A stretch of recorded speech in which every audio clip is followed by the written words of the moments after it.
नमस्ते. मी ॲस्ट्रोस्मिता गिरी. मागच्या वेळेस भावतरंग या मालिकेमध्ये आपण भावतरंगाच्या भावांपैकी कुंडलीतले जे 12 भाव आहेत त्याच्यापैकी 1 आणि 7 या भावांच्या बद्दल विचार केला. ज्योतिषशास्त्राचा अभ्यास करताना जे सुरुवातीचे अभ्यासू लोक असतात त्या लोकांना पहिल्यांदा 27 नक्षत्र, 12 राशी, 9 ग्रह आणि 12 भाव हे जास्त पक्के करावे लागतात. त्याची कारकत्व पूर्णत्वाने माहीत असावी लागतात आणि त्या कारकत्वांच्या आधारावर आपण कोणतीही पत्रिका पाहू शकतो, सोडवू शकतो आणि त्या कुंडलीतले ग्रह आपल्याशी बोलायला. मग अशा या कुंडलीचा अभ्यास करताना त्या भावतरंगामध्ये जर मिसळून त्यातल्या रंगातला रंगून द्यायचं असेल तर या भावतरंगामध्ये 12 भावांचा विचार आपण करू. 12 भाव म्हणजे काय की जन्मापासून मृत्यूपर्यंतचा जो काळ आहे की आपण जन्मतो म्हणजे आकाशामध्ये ज्या प्रकारची ग्रहस्थिती असते ती आपल्या कुंडलीमध्ये येते. जन्मणाऱ्या प्रत्येक व्यक्तीच्याच कुंडलीमध्ये वेगवेगळे भाव, वेगवेगळे नक्षत्र आणि वेगवेगळ्या राशी असे बसलेले असतात. मग त्यावेळेस त्याच्यावर आपल्याला त्यांच्या आयुष्याचं पूर्ण वाचन करता येतं. तर आज या भावतरंगामध्ये द्वितीय म्हणजे जो धनभाव आहे तो आणि अष्टम भाव की जो बरोबर द्वितीय स्थानाच्या समोरचा भाव आहे त्याच्यासाठी आपण आमंत्रित केलेलं आहे ज्योतिर्विद सविता महाडिक. सविता महाडिक आणि संजीवनी मुळे. सविता महाडिक द्वितीय भावावर बोलतील तर संजीवनी मॅडम अष्टम भावावर बोल. या दोघींचा थोडक्यात मी परिचय करून देते. संजीवनी मुळे अष्टम भावाबद्दल बोलणार आहे. संजीवनी मुळे या साहित्यिकही आहेत, ज्योतिषीही आहेत आणि त्यांनी 8 पुस्तकं लिहिलेली आहेत. त्यातली 5 ज्योतिषावरची आहे, 2 काव्याची आहे आणि 1 इतर आहे. तर अशा या लेखिका आणि शिक्षिका असणाऱ्या संजीवनी मुळे आज आपल्याला अष्टम भावाचं विवेचन करून सांगणार आहे. त्याचप्रमाणे सविता महाडिक या द्वितीय भावावर आपल्याशी बोलणार आहे आणि द्वितीय भावावर बोलताना त्या स्वतः ज्योतिषी, दिग्गज ज्योतिषी तर आहेतच आहेत. त्या स्वतः एम.कॉम आहेत. त्यांनी मंगल वास्तू या वास्तूवर आधारित असलेलं हे पुस्तकाचं लेखन केलेलं आहे आणि गेली 25 ते 30 वर्ष आम्ही सगळ्या महिला ज्योतिर्विद या संस्थेतर्फे कार्य करत आहोत आणि त्या संस्थेचं कार्य करताना इतर सगळ्यांना बरोबर घेऊन आम्हाला हे कार्य करायला नक्कीच आवडते की ज्याच्यामुळे समाजाला आमच्या या ज्ञानाचा जास्तीत जास्त उपयोग होईल. कारण गेले 25-30 वर्षाचा अभ्यास तुमच्या समोर मांडताना तुम्ही 25-30 वर्ष पुढे जाता आणि हा अभ्यास तुमच्यापर्यंत जास्त सोप्या पद्धतीने आम्ही पोहोचवू शकतो. त्याच्यासाठी आज संजीवनी मुळे आणि सविता महाडिक आपल्यामध्ये उपस्थित आहे. आता ज्या वेळेस ज्योतिष ग्रंथांचा आपण अभ्यास करतो त्यावेळेस द्वितीय भावाला वेगवेगळी नावं दिलेली आहेत. म्हणजे त्याला पूर्वीचे आपले जे ऋषीमुनी होते ते वाक भाव म्हणतात. वाक भाव म्हणजे वाणीचा भाव. कोणी अर्थभाव म्हणतो म्हणजे तो अर्थ सहजासहजी मिळणार जे आपल्याला साधन संपत्ती आहे ती या भावावर. भुक्ती म्हणजे कुटुंब आणि धन हे जे आपल्याला अगदी सहज प्राप्त होतो आणि जे आपण भोगतो त्याला भुक्तिभाव असं म्हणतात. त्याचप्रमाणे नयन भाव, कुटुंब भाव आणि धनभाव ही नावं संस्कृतच्या पुस्तकांमधून आलेली आहे. तर आजच्या कार्यक्रमाचं वैशिष्ट्य हे आहे की द्वितीय भावावरचा प्रश्न आणि अष्टम भावावरचा प्रश्न हा सायमल्टेनियसली मी विचारणार कारण हे दोन्ही भाव एकमेकांच्या समोरचे आहेत आणि मग त्याच्यानंतर आपण एकत्रितपणे यावर चर्चा करणार. आता त्याचप्रमाणे अष्टम भावाला ऋषीमुनींनी रंध्रभाव असं म्हणलेलं आहे. रंध्र म्हणजे काय? तळातला भाव, ज्याला छिद्र आहे असा भाव. आयुभाव ज्याच्यावरनं आपलं आयुष्य ठरतं, किती आहे हे ठरतं. किंवा मृत्यूभाव असंही त्याला म्हणलेलं आहे. त्याचप्रमाणे पराभव भाव, स्मृतिभाव, बंधभाव, निधनभाव आणि च्युतिभाव, म्हणजे ज्याच्यामध्ये आपल्या आयुष्यामध्ये आपली घसरण होते, अशा पद्धतीचा हा अष्टम भाव आहे. तर आज आपण सुरुवात करूया ज्योतिषी सविता महाडिक यांच्यापासून, की ज्या आपल्याला त्या द्वितीय भावावर जे काही मी प्रश्न विचारणार आहे त्याचे सविस्तर वर्णन करून सांगणार आहे, की ज्याच्यामुळे नवीन अभ्यासक जे आहेत आपल्यापैकी त्या अभ्यासकांचा हे कारकत्व तर पूर्ण होईलच, पण त्याच्याबरोबर त्यांचा अभ्यासही चांगला होईल. तर आता मी सविता महाडिकांना असा प्रश्न विचारू इच्छिते, की द्वितीय भाव म्हणजे कुंडलीतलं नेमकं काय आहे? द्वितीय भाव खऱ्या आयुष्यामध्ये खूप महत्वाचा आहे. कसं आहे, प्रथम भाव म्हणजे मी. आता जेव्हा आईच्या गर्भातनं आपण जन्माला येतो तेव्हा प्रथम स्थानात येतो. तेव्हा आपलं स्वभाव, तुमची पर्सनॅलिटी, तुमचं व्यक्तिमत्व, आणखीन प्रथम भावावरनं सगळ्या गोष्टी स्वतःच्या विषयी सगळ्या असतात. पण जेव्हा द्वितीय भावामध्ये आपण प्रवेश करतो तेव्हा म्हणजे काय, आपण जन्माला येतो ते एका कुटुंबात येतो. म्हणजे आपल्याला भाऊ असतात, बहीण असतात, आई, वडील, मावशी, जे काही आपल्या घरातली मंडळी. आता पूर्वी कसं एकत्र कुटुंब होतं, तर त्यावेळेला काका काकू वगैरे, चुलत भावंड, हे सगळं त्याच्यावरनं आपण बघतो. कुटुंब भाव बघतो. घरात किती लोक आहेत, तुमच्या घरामध्ये किती पोष्य वर्ग आहे, तुम्हाला घरामध्ये किती लवकर किंवा उशिरा जबाबदारी घ्यावी लागणार आहे, घरातलं वातावरण कसं आहे, तुम्हाला प्रोग्रेसिव्ह आहे का, म्हणजे उन्नती करणार आहे का अवनती करणार आहे, ह्यापैकी तुम्हाला ते वातावरण, तुमच्या स्वभाव तिथे घडत असतो. मग स्वभाव घडताना आजूबाजूचं जे एन्व्हायरमेंट आहे ते फार महत्वाचं आहे. म्हणजे त्या एन्व्हायरमेंटमुळे तुमचा स्वभाव ठरत असतो. कारण ते बालक जे आहे ते आकलन करत असतात, की घरातली लोक कशी वागतात. जर एखादी व्यक्ती जर तापटपणे वागणारी असेल तर त्या व्यक्तीच्या स्वभावामध्ये सुद्धा तापटपणा आहे, समजूतदारपणे, त्याचं खाणं पिणं. आता खाणं पिणं सुद्धा घरामध्येच असतं सुरुवातीपासून. तुम्ही चांगलं गोड खाताय का फिकं खाताय, तिखट खाताय. बरं, तिखट खाणारी व्यक्ती नाही, नॅचरली जे तुम्ही तोंडातनं जातं ते तुमच्या पोटात उतरतं आणि त्याचा स्वभाव बनतो. म्हणजे तामसी खाणं असेल तर स्वभाव तामसी आपोआप निर्माण होतं. तुमचे सात्विक खाणं असेल तर तुमची वृत्ती सात्विकच राहते. म्हणजे वाणी आणि घरातली परिस्थिती, आर्थिक परिस्थिती, घरातलं सेव्हिंग करण्याचं जे असतं ते त्या बालकालाच लहानपणीच बाळकडून मिळत असतं. मग त्याची वृत्ती कशी होते, कोश म्हणजे तुमचं अर्थकारण म्हणजे कसं असेल, की तुम्ही पैसे सेव्हिंग करायची वृत्ती आहे का खर्ची वृत्ती आहे, हे पण त्याच्यावरनं कळतं. तुमचं खाणं कळतं, तुमचं बोलणं, घरातल्या व्यक्ती कशा बोलतात, हा मग ते व्यक्ती बोलण्याची म्हणजे देणं घेणं हे पण त्याच्यावरनं बघतात. म्हणजे कसं व्यापार व्यवसाय असेल तर ती व्यक्ती तशी त्या प्रमाणात तुमचं अगदी बरोबर कॅल्क्युलेटिव्ह असणार. हे एवढं मी केलं, एवढं मला मोबदला पाहिजे, एवढ्याचं एवढं आपल्याला सगळं पाहिजे. कुटुंबात झालेली वाढ, कुटुंबातनं झालेली कमी होणं. एखादी व्यक्ती लग्न होऊन गेली, म्हणजे मुलगी जर लग्न होऊन गेली तर आपण म्हणतो की घरातल्या कुटुंबाचं कमी झालं. पण तसं म्हणण्यापेक्षा माझं असं म्हणणं आहे की जर मुलीचं लग्न झालं तर जावई येतोच ना, तो ऍडिशनल असतो. मग तो सुद्धा कुटुंबात येतो. की एखादी वृद्ध व्यक्ती जाते, तिचं कुटुंबातनं निघून जाणं, हे सुद्धा त्याच्यावरनं आपण बघत असतो. कोणत्या प्रतिष्ठित कुटुंबात झालाय, मध्यमवर्गीय मध्ये झालाय, श्रीमंत मध्ये झालाय, मग तुमची त्याच्यावरनं तुमची कौटुंबिक परिस्थिती, आईवडिलांचं तुमचं वागणं, त्यांचं कॅरेक्टर, हे खरं तर द्वितीय भावावरनं कळतच कळतं. कारण कॅरेक्टर ही फार महत्वाचं आहे, ते बिल्टअप होत असतं त्याच्यावरनं. त्यामुळे कुटुंब भाव म्हणजे द्वितीय भाव असं म्हणायला काही हरकत नाही. त्याच्यावरनं ते मूल जन्माला येऊन कुटुंबात प्रवेश करतं, म्हणून या भावाला कुटुंब भाव, द्वितीय भाव असं आपल्याला म्हणायला काहीच हरकत नाही. आता द्वितीय भावावरून कोणकोणत्या गोष्टींचा विचार आपण करतो? आता द्वितीय भावावर आहे ना, खरं तर खूप गोष्टी आहेत आपण विचार करण्यासाठी.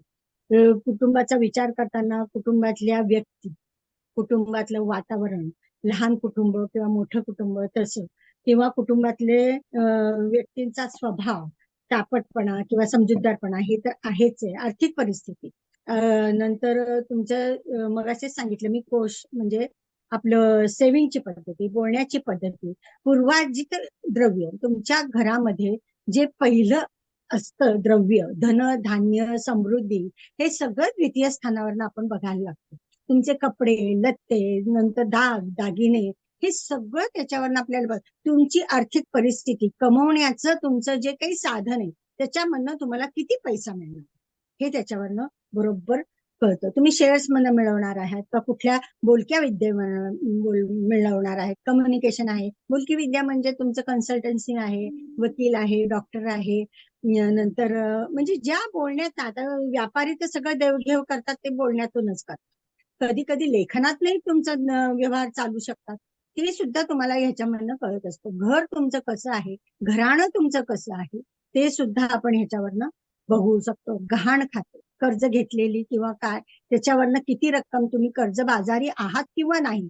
आता कर्ज मिळणं सुद्धा एक वेगळी गोष्ट आहे, पण कर्ज आहे, तुम्हाला देणी आहे हे का नाही, हे आपल्याला ह्याच्यावरनं चांगलं कळतं. मुख्य म्हणजे ह्याच्यावरनं आहे ते जोडीदाराचं आजारपण. म्हणजे जोडीदाराचं ते अष्टम स्थान आहे, त्यामुळे ते दुःख देणारं पण स्थान आहे. त्याच्यावरनं मोठे आजार स्वतःचे पण कळतात आणि जोडीदाराचे पण कळतात.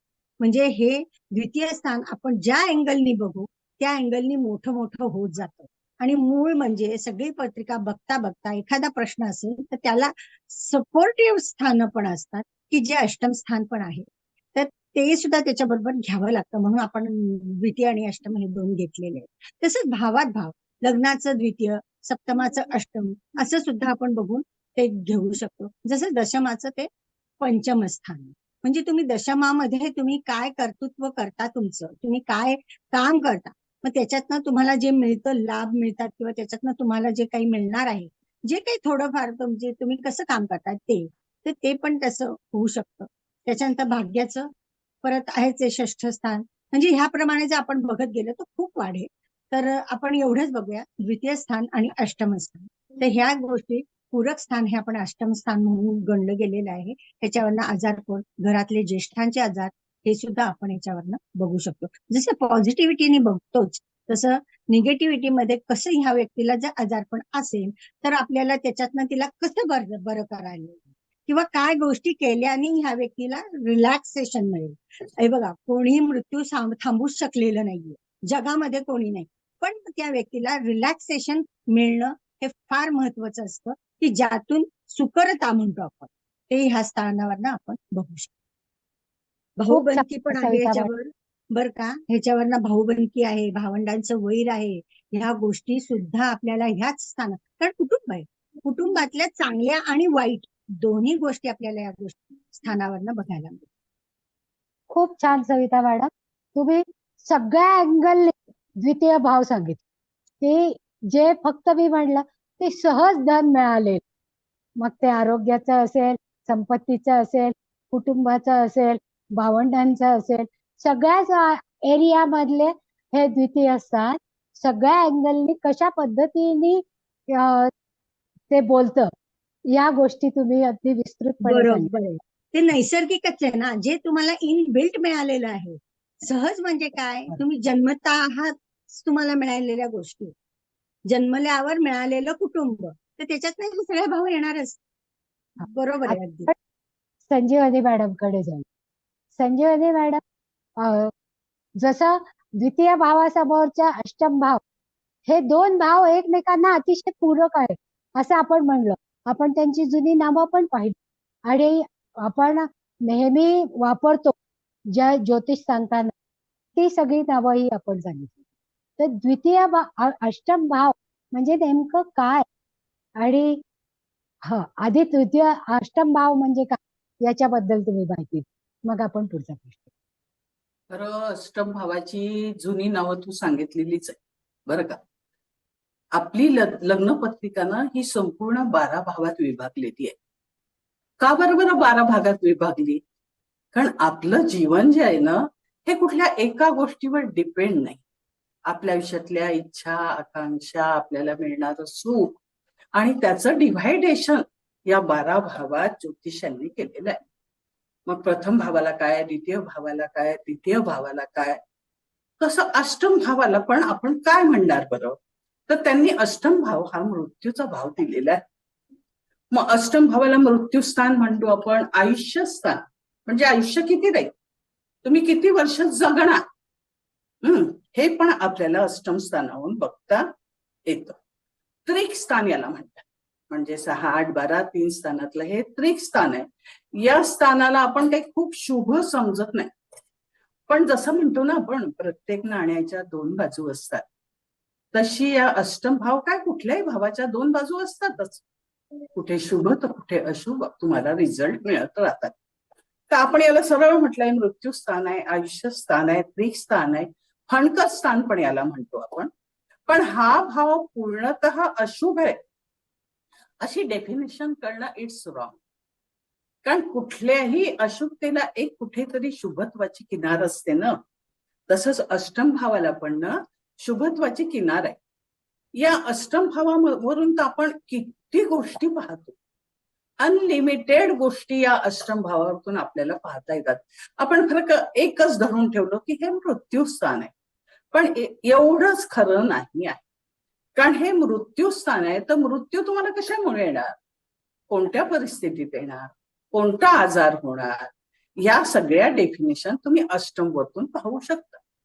त्याच प्रकारे होणारे आजार खरं तर आपण षष्टावरतून जो पाहतो ना, त्या आपल्याला सहज गोचरीने येणारे, सहज रेग्युलर लाईफ मध्ये उत्पन्न होणारे आजार हे षष्टावून पाहतो.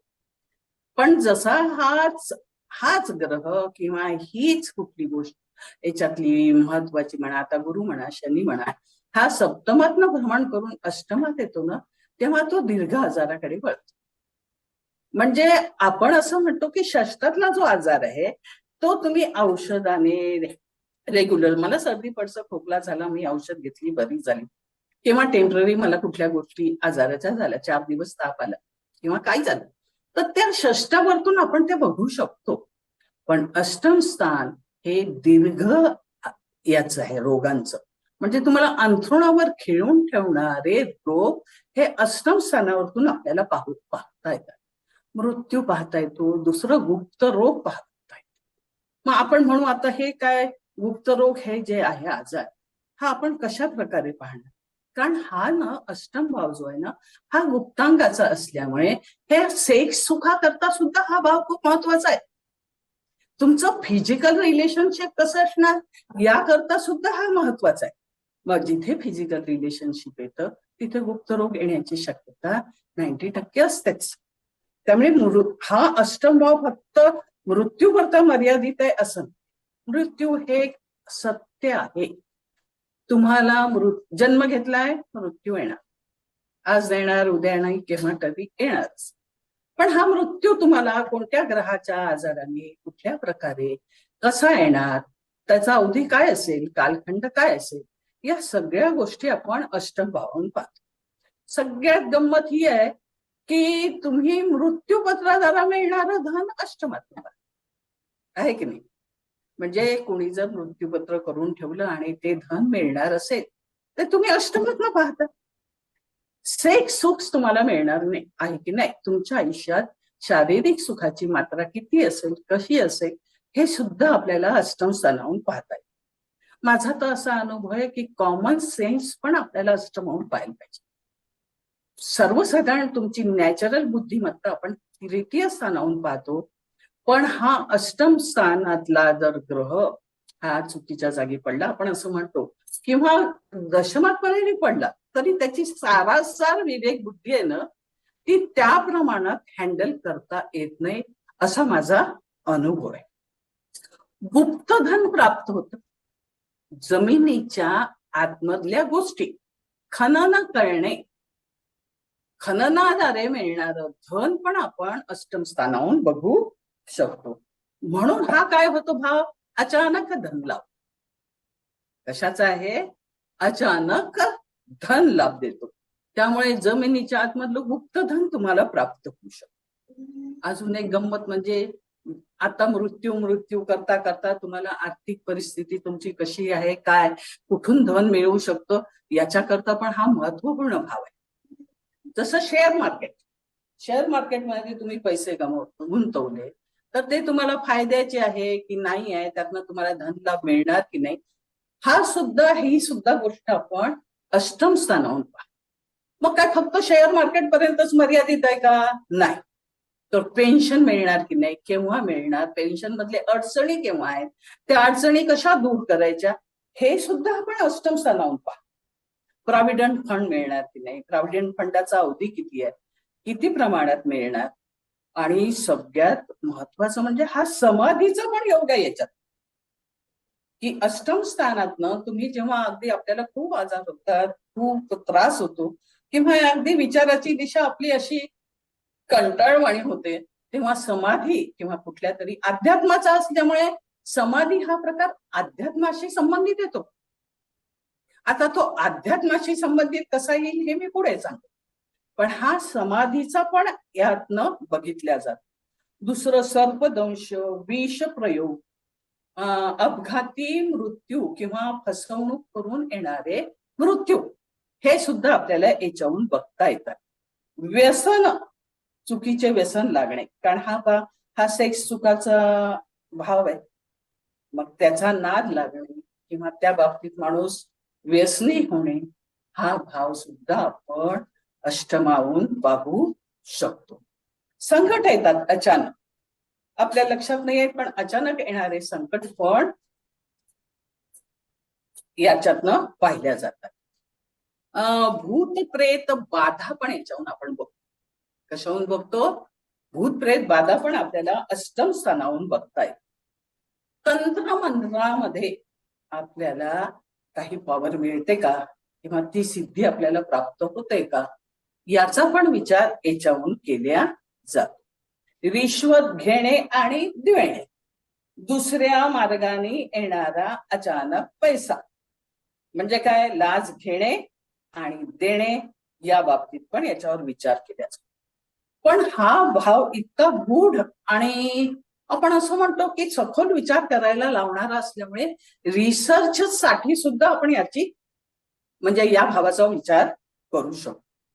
अचानक होणारी मानहानी, आता मी तुम्हाला म्हटलं जमिनीच्या आतमधल्या भागाशी याचा संबंध आहे, म्हणजे मग भुयारी मार्ग, याकरता पण अष्टम भावाचा विचार केला जातो. तुम्हाला मिळणारा बोनस, त्याचा पण याच्यावर विचार करावा लागतो.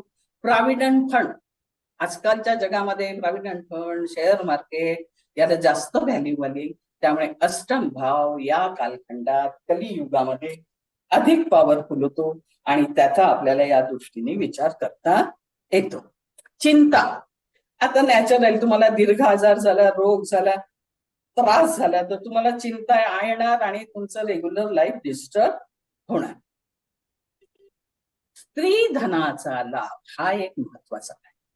माझी पत्नी आहे किंवा माझा पती आहे, त्याच्याकडून मला किती धन मिळेल, माझे सासर किती श्रीमंत असेल, किती प्रमाणात मला त्याचा लाभ होऊ शकतो, माझ्या बायकोकडून मिळणारं धन, बरं का, प्रॉपर्टी, याचा पण विचार आपल्याला अष्टमावरून करता येतो. बघितलं का, नुसतं मृत्यूस्थान नाही आहे, आपण किती विचार केलाय आणि किती गोष्टी आपण याच्यात बघितलंय. म्हणजे सासरची आर्थिक परिस्थिती ही सुद्धा तुम्हाला यात बघता येते. तुम्हाला होणारा विरोध, तुम्हाला जर समाजात विरोध होत असेल, जगामध्ये विरोध असेल, जिथे जॉब करतात तिथे विरोध असेल, त्यावेळेला अष्टमातल्या ग्रहांची दशा, महादशा, दृष्टीयोग बघता तुम्हाला तो विरोध का होतो हे लक्षात येईल. स्त्री लाभ होतो, बरोबर आहे ना. जर हा नुसता स्त्री लाभ म्हणजे पत्नीचा लाभ का हो, नाही, कुठल्याही स्त्रीचा लाभ तुम्हाला होणार की नाही, कारण तुम्हाला ते सुख या कालखंडात मिळणार की नाही, हे आपण अष्टमावर्तून पाहू शकतो. म्हणजे होणारा स्त्री लाभ पण होऊ शकतो, तुमची आध्यात्मिक उंची, मी किती प्रमाणात अध्यात्माचा विचार करते, मंत्रतंत्राचा विचार करते, मी त्याकरता किती स्वतःला डिवोट करते, यावर तुमची आध्यात्मिक उंची यात शोधता येते. त्यामुळे हा मृत्यू जो आहे भाव, हा फक्त मृत्यूसाठीच पाहतात नाही बरं. It's a positive sometime negative होऊ शकतो. ज्यानुसार तुमचा प्रश्न त्यानुसार उत्तर आपल्याला अष्टम स्थानावरून शोधता येतं. त्यामुळे असं समजायचं नाही की अष्टम स्थान इट्स नॉट इम्पॉर्टंट, असं होऊ नाही शकत. अरे मृत्यू तर सगळ्यात महत्वाचा आहे. जन्म झाल्यानंतर मृत्यूपर्यंतचा प्रवास म्हणजे जन्म मृत्यू मधील भाग म्हणजे तुमचं जीवन आहे. जन्म उत्सव आहे तर मृत्यू हे दुःख आहे. खरं दुःख पण म्हणता नाही येणार, कारण तुम्ही जर एक सर्कल पूर्ण केलं तर तुम्हाला केव्हा ना केव्हा मृत्यू येणारच आहे. त्यामुळे हा मृत्यूभाव हा खूप महत्वाचा आहे बरं का अष्टम भाव. द्वितीय भावावर कोणत्या कोणत्या गोष्टी पाहिल्या जातात याचं इतकं विस्तृत विवेचन संजीवनी मॅडमनी केलं. म्हणजे त्याच्यातला कुठलाही पाठ शिल्लक ठेवला नाही की नेमकं का कशासाठी अष्टम स्थानाला महत्व आहे. म्हणजे आपल्या कुंडलीतल्या 12ही स्थानांना तितकंच महत्व आहे जितकं पहिल्या स्थानाला आहे. त्यामुळे ही सगळी स्थानं एकमेकांना पूरक आहेत. म्हणूनच आम्ही घेताना हे कॉम्बिनेशन घेतलेलं की जो समोरचा भाव आहे तो जो पहिल्या भावाला पूरक आहे. जसं द्वितीय भावाला अष्टम भाव पूरक आहे. म्हणजे द्वितीय भाव मारक आहे तसा अष्टम भाव पण मारक आहे. पण तो तितकाच तारकही होऊ शकतो केव्हा, ज्या वेळेस समाधीपर्यंत आपण जातो त्यावेळेस. आता मी सविता मॅडमना प्रश्न विचारू इच्छिते की अष्टम स्थानाबद्दल सगळ्यांना अगदी सुरेख माहिती मिळाली आहे संजीवनी मॅडम.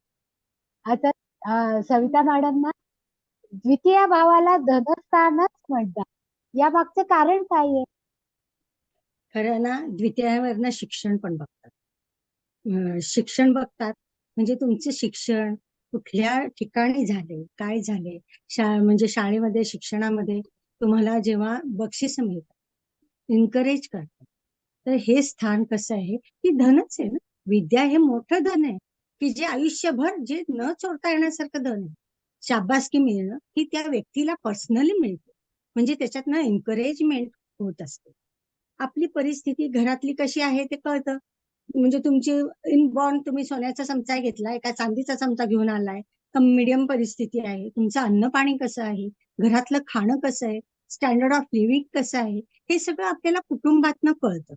त्यामुळे धन कसं येणार आहे, तुमचे आई वडील काय कमवतात, तुम्ही काय कमवणार आहात आणि कुठल्या दर्जाचं उत्पन्न तुम्हाला मिळणार आहे. तर ह्या गोष्टी आता बघा की आपण बघतो अंबानीच्या घरामध्ये खूप श्रीमंती आहे, त्यांच्याकडे खूप काही काही अन्नच खातात ते पण आपण पण खातो, पण त्याच्या क्वालिटीमध्ये कितीतरी पटीने तो हाय दर्जाचा असणार आहे. बरोबर आहे, म्हणजे जेवणच सगळे पोळी भाजी सगळे जेवतात किंवा काय, पण त्या दर्जामध्ये काहीतरी निश्चितच फरक असणार. हे तर तितकंच खरं आहे. कशी आहे आर्थिक दारिद्र्य आहे, तुमची सेव्हिंग करण्याची तुमची काय वृत्ती आहे, की खर्च करण्याची कशी वृत्ती आहे, सुवर्ण अलंकार तुम्हाला कुठनं मिळणार आहे, कसे मिळणार, साधं कपडा लता अन्न पाणी हे तुम्हाला जे मिळतं त्याचा दर्जा ह्याच्यावर कळतो. साधे बघतो आपण काही छोटे छोटे मिडियम क्लासची लोक असतात, पण छान चांगलं ताजं सुंदर अन्न खाणारी लोक आहेत. काही लोक श्रीमंत असली तरी शिळं पण अन्न खाणारी लोक आहेत. मग तुमच्या नशिबात कुठलं अन्न आहे हे सुद्धा ह्याच्यावरनं आपल्याला कळू शकतं. देणे घेण्याचे व्यवहार, तुमचं कम्युनिकेशन कसं बोलताय, तुम्ही तापटपणे बोलताय, समजूतदारपणे बोलताय, मग हे सुद्धा तुमचं धन आहे ना. बोलण्यासाठी वाणी, भोजन, पैसा, अडका, तुमचं स्टँडर्ड ऑफ लिव्हिंग हे सगळंच आपल्याला ह्याच्यावरनं कळतं. म्हणजेच पैशाचे हा दर्जा तुमचा ठरतो समाजामध्ये राहण्याचा, की तुमचा काय दर्जा आहे बाबा, काय स्टँडर्डचं तुम्ही जीवन जगणार आहेत बाबा. काही लोक मिडियम क्लास असतात पण त्यांचं राहणीमान एकदम छान असतं. काही लोक श्रीमंत आहेत पण त्यांचं स्टँडर्ड ऑफ लिव्हिंग नेहमी नॉर्मल असतं. आपण खूप बघतो खूप लोकांचं आपल्याला बघायला मिळतं की त्यांचं जीवन एकदम सर्वसाधारण असतं. त्यांच्याकडे पूर्वार्जित धन असतात, म्हणजे कुटुंबातनच मिळणार असतं, तरी सुद्धा त्यांचं राहणीमान एकदम सो असतं. जरी ते श्रीमंत असले तरी साधे तांदूळ आणायचे म्हटले तरी त्यांच्या कमी क्वालिटीचे असू शकतात किंवा हाय लेवलचे असतात. म्हणजे हे छोटे छोटे, मुख्य म्हणजे गोधन, पशुधन हे सुद्धा आपण द्वितीय स्थानावरनं बघतो. मग दूध दुभतं तिथे आलंच. तुमचं खाण्यापिण्यामध्ये त्याचं दूध, तूप, हे सगळं येतं किंवा त्याच्यात आहे, किती भरपूर प्रमाणात आहे, मीडियम प्रमाणात आहे, आपण तो विकत घेऊन करतोच. पण ते धन, साधं गाय असणं सुद्धा पूर्वसंचित आहे हो तुमचं. घरामध्ये गाय असणं, कितीतरी दोष निघून जातात, परस्पर निघून जातात.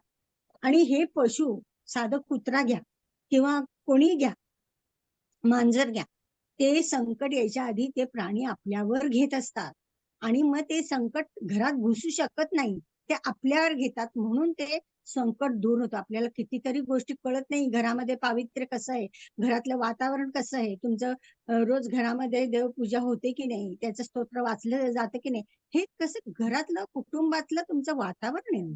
त्याच्यात तुमची घरामध्ये किती पॉझिटिव्हिटी आहे, किती नाहीये, हे त्याच्यावरनं कळतं. तुमचं घर कसं आहे, मग तुमच्या घरामध्ये किती पावित्र्य आहे, हे सुद्धा त्याच्यावरनं आपण बघतो.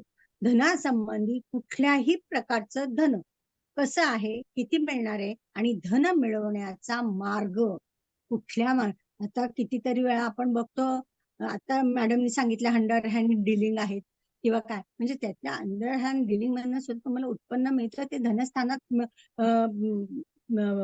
दिसतं त्याच्यामध्ये.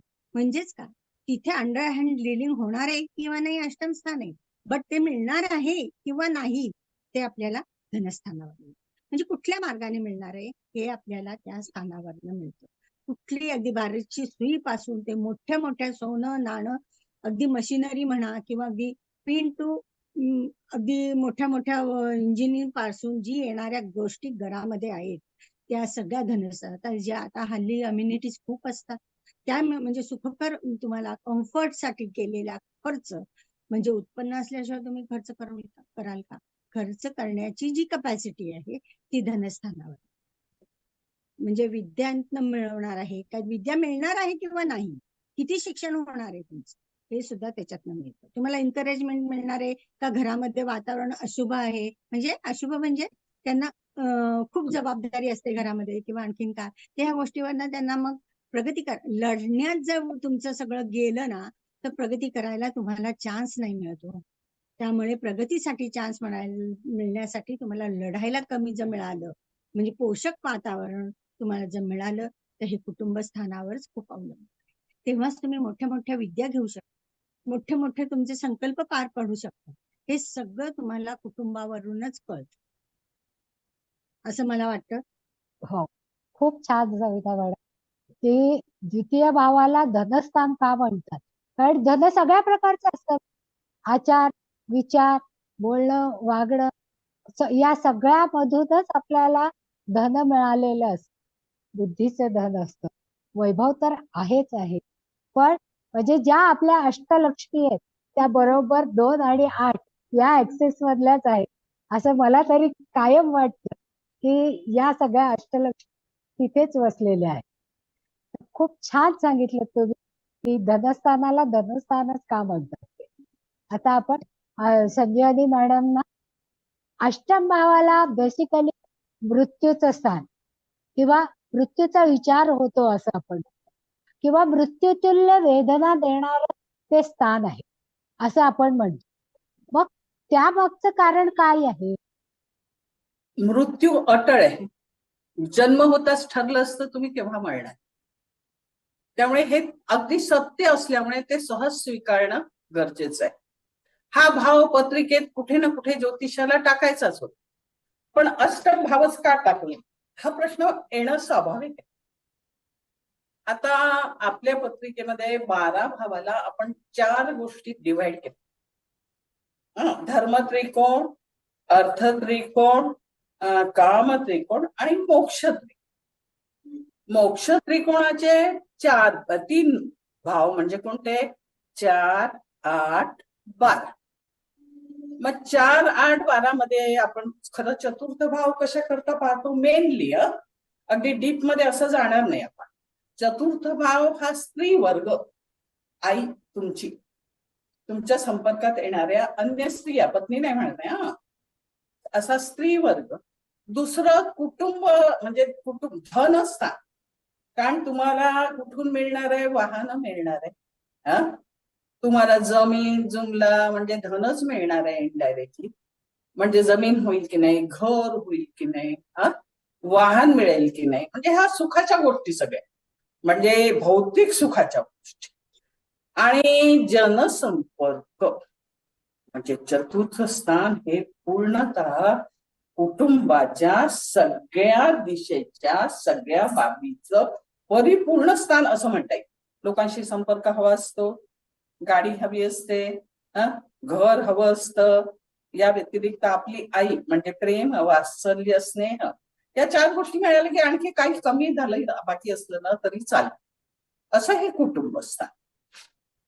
निसर्ग कुंडली या कुटुंब स्थानाचे अधिपती चंद्र आणि बुध आहे. चंद्र म्हणजे मन आणि बुद्धी. जिथे चंद्र आणि मन आणि बुद्धी सुखावते ते स्थान म्हणजे चतुर्थ स्थान. सर्व दृष्टीने सुख प्राप्ती करण्याकरता मनाची अवस्था आणि बुद्धीची अवस्था ही दोन्हीही एक दुसऱ्याला मॅच करत सुंदर असेल तर तिथे तुम्हाला पूर्ण सुख मिळणार. पण गंमत काय होते बघा, कालांतराने तब्येत खराब होते, आपली आई असते नाही नसते, हळूहळू जनसंपर्क कमी होतो बरं का. वाहन असतं आपलं पण काही दिवसांनी आपल्याला वाहन चालवता येत नाही. वाहनात आपण फिरू शकतो पण स्वतः, आता हे आजकाल, पण त्या वाहनाचंही सुख हळूहळू आपल्याला कमी होत जातं. आणि कालांतराने ना माणसाला जर कुठल्याही एक सुखाचा, कुठल्याही एका गोष्टीच्या सतत संपर्कात हळूहळू तुम्हाला विरक्ती येते.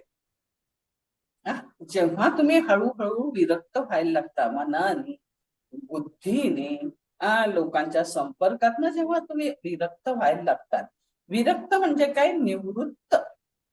जेव्हा तुम्ही निवृत्त होऊ लागता तेव्हा तुम्हाला मग अध्यात्माची आवड निर्माण, परमार्थाची ओढ लागते. काहीतरी मी अध्यात्माकडे वळावं, माझ्या उन्नती करता, परमार्थाकरता मी काही करावं, असे विचार जेव्हा चतुर्थ स्थानातून माणूस निवृत्त होतो तेव्हा यायला सुरुवात होतात. तेव्हा मग अष्टम स्थान महत्वपूर्ण होऊन जातं. आध्यात्मिक स्थान आहे. विरक्ती आली की ज्ञान घ्यावं वाटतं, परमार्थाचं नॉलेज करावं वाटतं, देवाची भक्ती करावी वाटते, धार्मिक ग्रंथाचं पठण पाठण होतं. तुम्हाला कुठेतरी मनाला शांती देण्याकरता, त्या विरक्तीतून तुम्हाला मुक्त होण्याकरता मग तुम्हाला जी अध्यात्माची ओढ लागते आणि तुम्ही ज्ञान घ्यायला सुरुवात करता आणि मग ज्ञानाच्या वेगवेगळ्या पायऱ्या चढायला सुरुवात होते.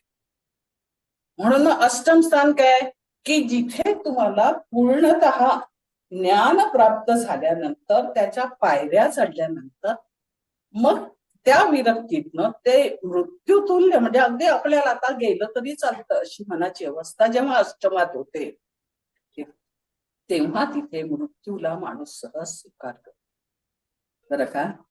आणि मग म्हणून आपण म्हणू शकतो की इथे माणसाच्या जीवनातल्या सगळ्या लोभ, आशा, आकांक्षा, काही लोक खूप आजारी असतात, अंथरुणावर खिळून असतात, त्यांना असं वाटतं मला केव्हा मृत्यू आहे ना. त्यामुळे ते मृत्यूची वाट पाहत असतात, त्यामुळे विरक्त झाले, अंथरुणावर बसल्या बसल्या जप करतात, माळा करतात आणि स्वतःला मृत्यू यावा म्हणून विचार करतात. कारण दीर्घ आजाराचं स्थान आहे, वेगवेगळ्या पद्धतीच्या आजाराचं स्थान आहे. इथे संघर्ष संपतो तुमचा, इथे जीवन जगण्याचा संघर्ष संपतो. तेव्हा मग माणसाला संसारातनं निवृत्त झाल्यानंतर, ज्ञानाच्या परमार्थाच्या पायऱ्या चढल्यानंतर, सोपान चढल्यानंतर मग 12व्या भावाची वाट पाहून मोक्ष त्रिकोणाकरता, मोक्ष मिळण्याकरता माणूस काम करतो बरं का. म्हणून मी मोक्ष त्रिकोणाला म्हणत असते, चतुर्थातनं निवृत्ती, अष्टमातनं ज्ञानेश्वर आणि सोपान बरं का. निवृत्ती, ज्ञानेश्वर, सोपान आणि 12 मध्ये शिल्लकी मुक्ताई आहे की नाही. म्हणजे पूर्ण ज्ञानेश्वरी, ही पूर्ण ज्ञानेश्वरी आपल्याला मोक्ष त्रिकोणात दिसते. आता समजा भावेश इथला शनी असेल, जर भावेश शनी आहे इथला, तो तुम्हाला कंटाळवाणं आयुष्य देतोच. आयुष्याच्या आयुष्य भरपूर देतो, पण कंटाळा देतो आणि अध्यात्म पण देतो. म्हणूनच जेव्हा 12वे स्थान हे आपण विचार करतो, त्यामुळे मृत्यूची चाहूल ही आपल्याला अष्टमात लागते किंवा मृत्यू तिथे होऊ शकतो. पण मृत्यू तिथे होतो, पण मोक्ष तुम्हाला 12वा भावच देतो असं खरंय. मला वाटतं. म्हणून मी काय करते की या अष्टम भावाला मृत्यू स्थान जे म्हणतात ना, ते करेक्ट वाटतं बरोबर, असं मला वाटतं. अगदी सुंदर. कारण मोक्षाकडे नेणारं हे मृत्यूस्थान आहे, म्हणून ते मोक्षाचा सोपान चढायला होणार असं हे अष्टम स्थान, आणि म्हणूनच त्याला मृत्यूस्थान असं म्हणतो. कारण मृत्यू म्हणजे आत्मा मरत नाही, आत्मा अमर आहे. की एक बरोबर ते आहे. कपडे वस्त्र बदलल्यासारखं आपण एक शरीर सोडून दुसऱ्या शरीरामध्ये त्याचा प्रवेश करतो, म्हणून ते मृत्यूस्थान असं वाटतं मला.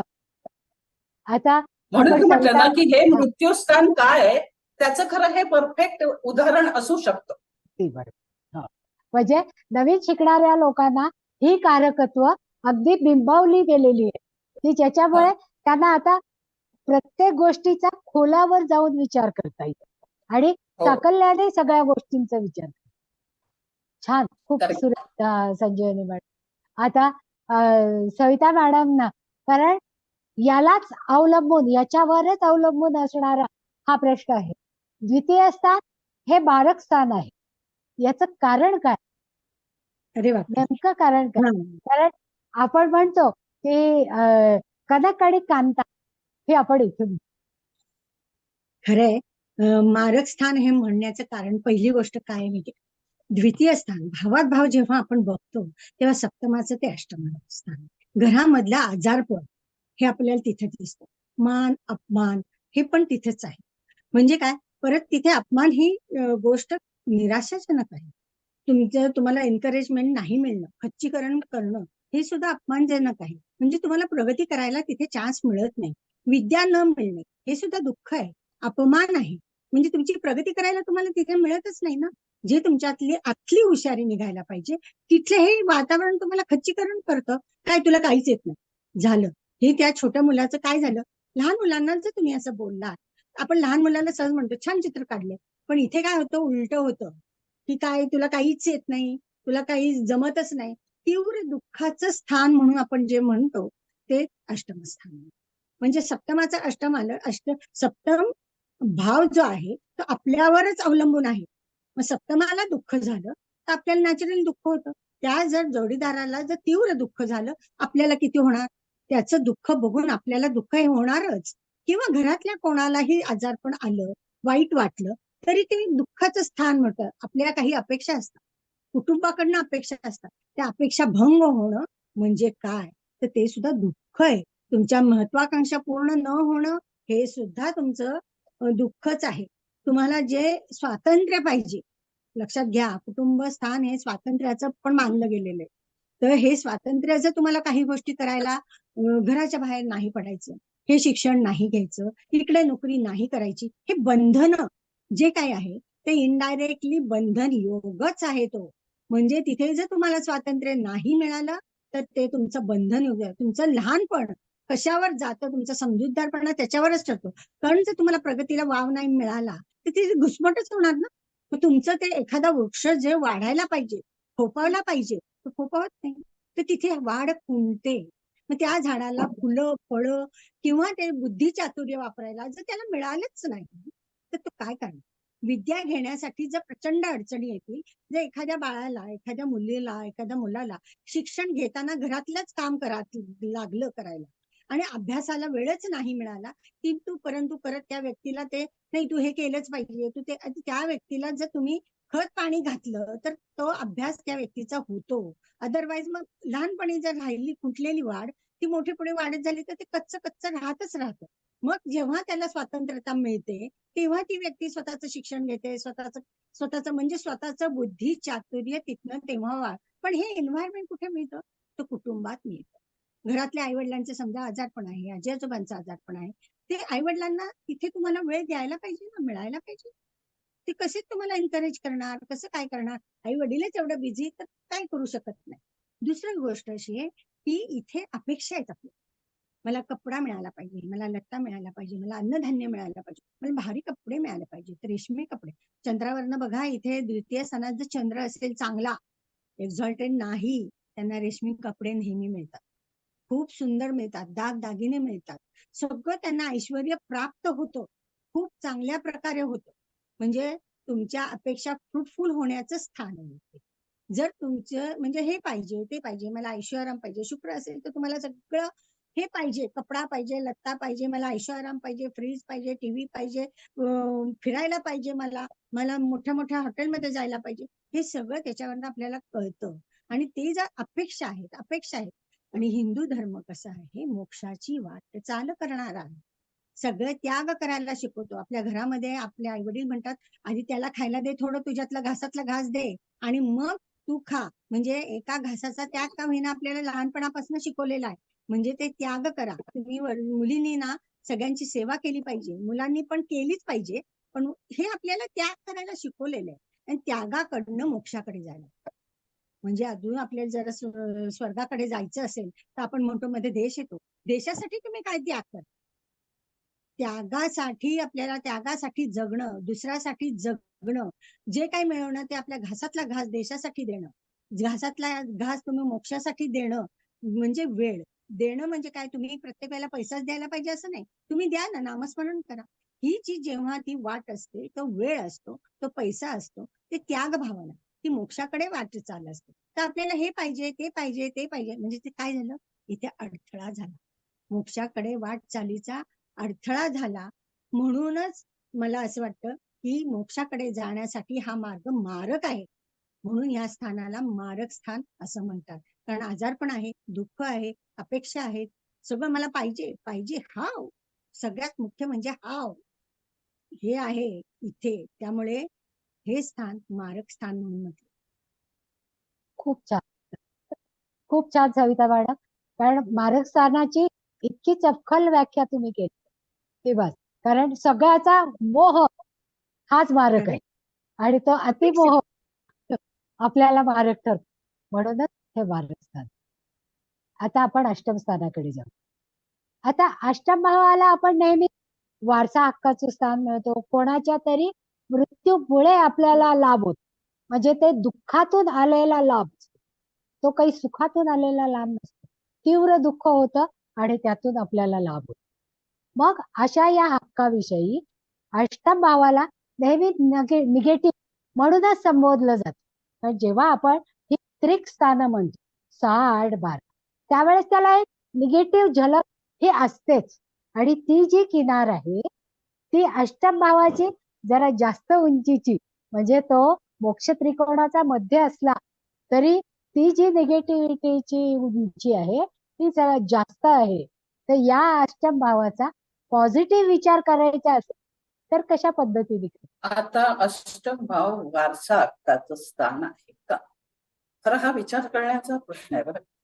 कारण द्वितीय भाव हा वडिलोपार्जित आहे की नाही, कुटुंबाची वडिलोपार्जित पूर्वजांनी कमावलेली प्रॉपर्टी. मग ती प्रॉपर्टी कोणतीही असो, मानसिक, बौद्धिक, आर्थिक, अशा प्रॉपर्टीचे तुम्ही डायरेक्टली इनडायरेक्टली तिथे तुम्हाला तो अधिकार मिळत जातो. समाजामध्ये तू देशमुखाचा मुलगा आहे म्हणजे देशमुखाच्या मागचं पूर्ण बॅकग्राऊंड तुम्हाला तिथे मिळतं, आहे की नाही. किंवा तू राहुल म्हणजे गांधी परिवारातला मुलगा आहे तर गांधी परिवाराचं बॅकग्राऊंड, गांधी परिवाराला मिळालेली सत्ता, सत्तेतून येणारा अधिकार, या सगळ्या गोष्टी आपल्याला द्वितीय स्थानावरून कळतात. आणि प्रॉपर्टी पण म्हणजे काय, मानसिक प्रॉपर्टी म्हणजे काही फॅमिली खूप हुशार असतात बरं का, त्यामुळे त्यांच्याकडून मिळाली बुद्धिमत्तेचा वारसा, ज्ञान, हे सगळं आपण द्वितीय पाहतो. मग द्वितीय भावाचा हा अष्टम भाव आहे, हा अष्टम भाव वारसा हक्काचा का बरं म्हटलंय? कारण सांगते की हा अष्टम भाव खरं ऍक्च्युअल पूर्वजांशी याचा संबंध काय येतो की हा अष्टम भाव मृत्यू भाव असल्याने तुमचा पुनर्जन्म म्हणा किंवा कुठे जाणार किंवा तुमच्या मागील आयुष्यात काय होतं, आता तुम्हाला हा जन्म मिळाला तो का मिळाला, अशा प्रकारचे प्रश्न निर्माण जरी होत असले तरी प्रामुख्याने दशम भाव हा वडिलांचा भाव आहे की नाही. दशम भावाला आपण वडिलांचा भाव, वडिलांकडून मिळणारी प्रॉपर्टी, लाभ. वडिलांकडून मिळणारा लाभ. पण नेहमी आपण लाभ काय करतो, 12व्या स्थानावर 11व्या स्थानावरतून पाहतो लाभ योग. मग आता दशमेश म्हणजे वडील, तर दशमेशाचा लाभ भाव कोणता येईल, अष्टमेश आहे की नाही. म्हणजे जर वडिलांनी जर मृत्यूपत्र केलं आणि वडिलांनी ती प्रॉपर्टी डिवाइड केली, तर मृत्यूपत्राद्वारा मिळणार धन म्हणजे वडिलांकडून मिळणार धन म्हणजे वडिलोपार्जित धन हे जातकाला मिळत. त्यामुळे मला असं वाटतं की हा जो अष्टमेश आहे याला वारसा हक्काचं स्थान आहे. आता हाच प्रश्न पत्नीच्या बाबतीत येतो. आता पत्नीचं हे कुटुंब स्थान, मग पत्नीला आपल्या आई वडिलांकडून, आपल्या फॅमिलीकडून काय पैसा मिळेल, काय धन मिळेल, काय वारसा मिळेल, हे तर आपल्याला अष्टमेशाहूनच पाहावं लागेल. म्हणजे पत्नीच्या आई वडिलांनी, पत्नीच्या घरच्यांनी जर मृत्यूपत्र केलं असेल आणि त्या मुलीला काही हिस्सा दिला असेल तर तिला ती प्रॉपर्टी मिळणार. म्हणजे मुलीला मिळणार म्हणजे पत्नीला मिळणारा वारसा हक्क आणि नवऱ्याला म्हणजे जातकाला मिळणारा वारसा हक्क हा दोन्हीही आपण अष्टम स्थानावरून पाहू शकतो. म्हणजे वारसा हक्काचं व्यवस्थित विश्लेषण या सगळ्या वाक्यांमध्ये झालेलं आहे. थँक्यू. आता सविता मॅडमना मी विचारते की द्वितीय स्थान हे बोलण्याचं किंवा वाढीचं स्थान आहे.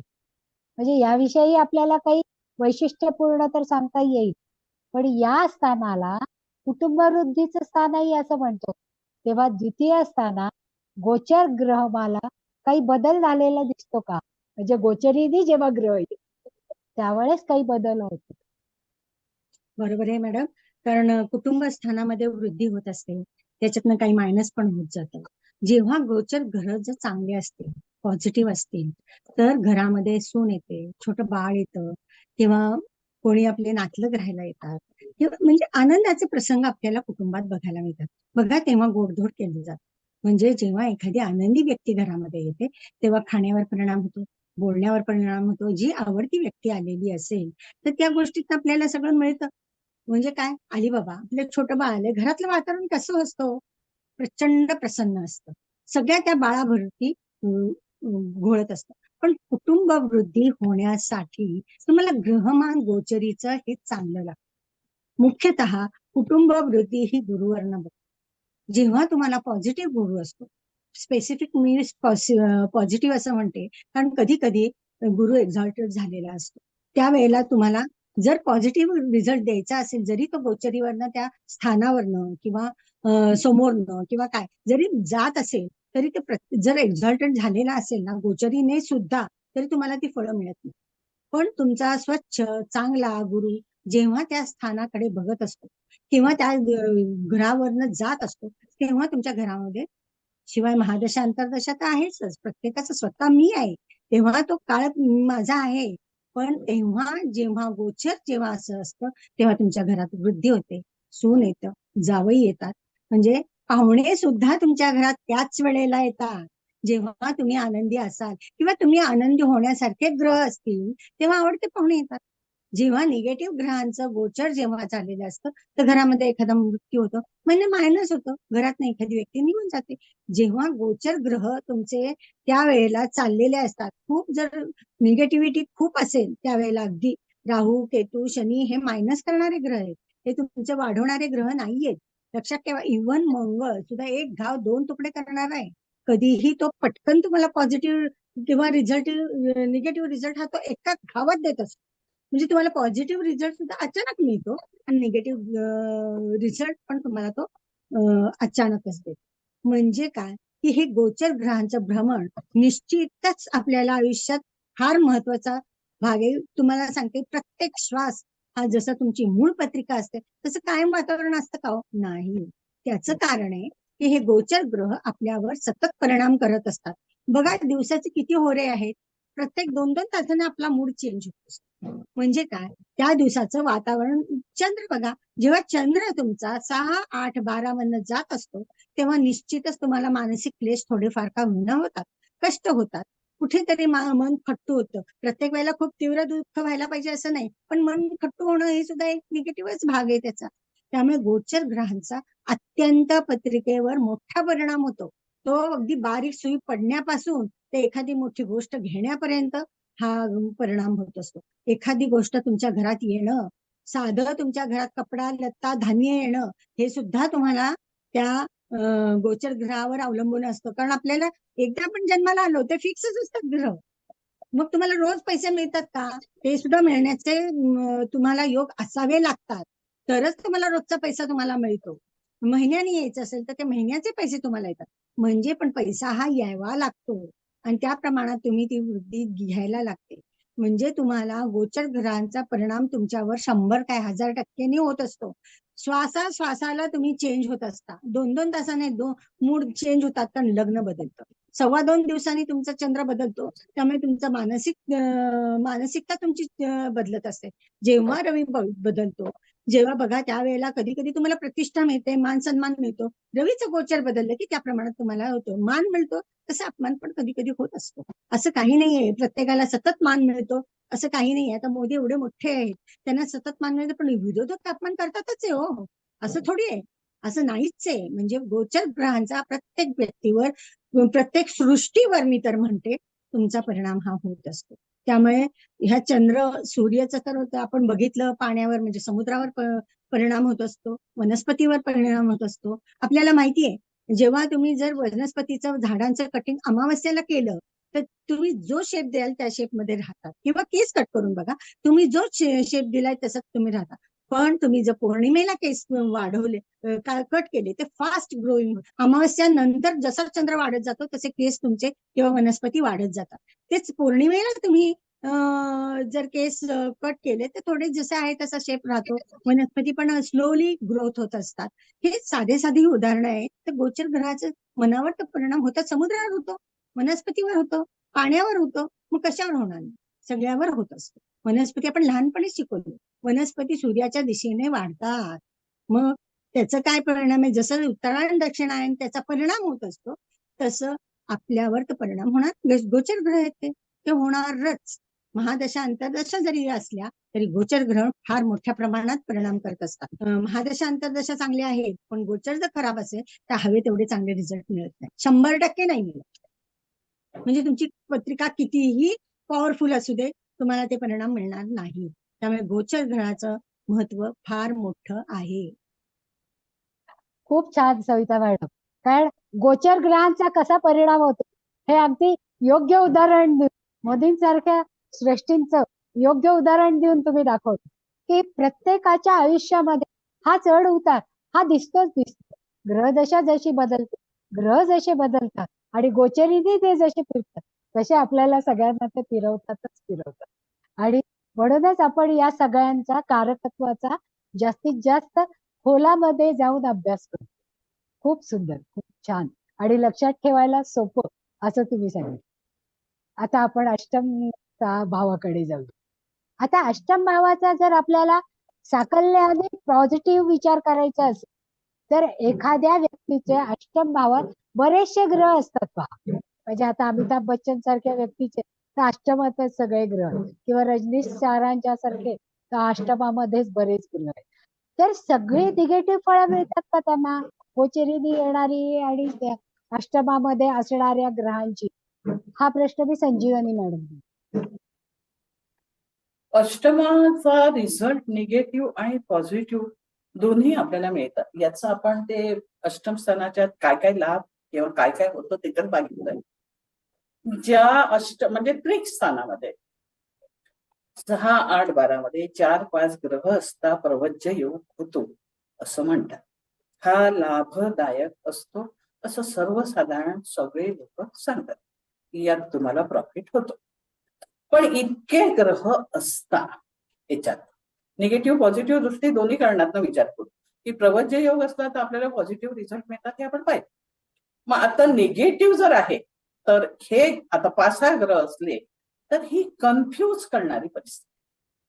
आता कन्फ्युजन कसं होतं का, कुठला ग्रह किती अंश आहे, कोणाशी युती केलेली आहे, त्या ग्रहाची महादशा आहे का, तिथे जे 4-5 ग्रह आहेत ते त्याचे मित्र आहे की शत्रू आहे. त्यामुळे सतत बदलणाऱ्या परिस्थितीमुळे दशा या खूप प्रभाव टाकतात हे तर आपल्याला माहितच आहे. आणि गोचर भ्रमणाचा पण प्रभाव असतो, मोठ्या ग्रहांचा तर निश्चितच असतो. शनी, राहू आणि केतू म्हणा, गुरु म्हणा, यांचे प्रभाव अधिक असतो.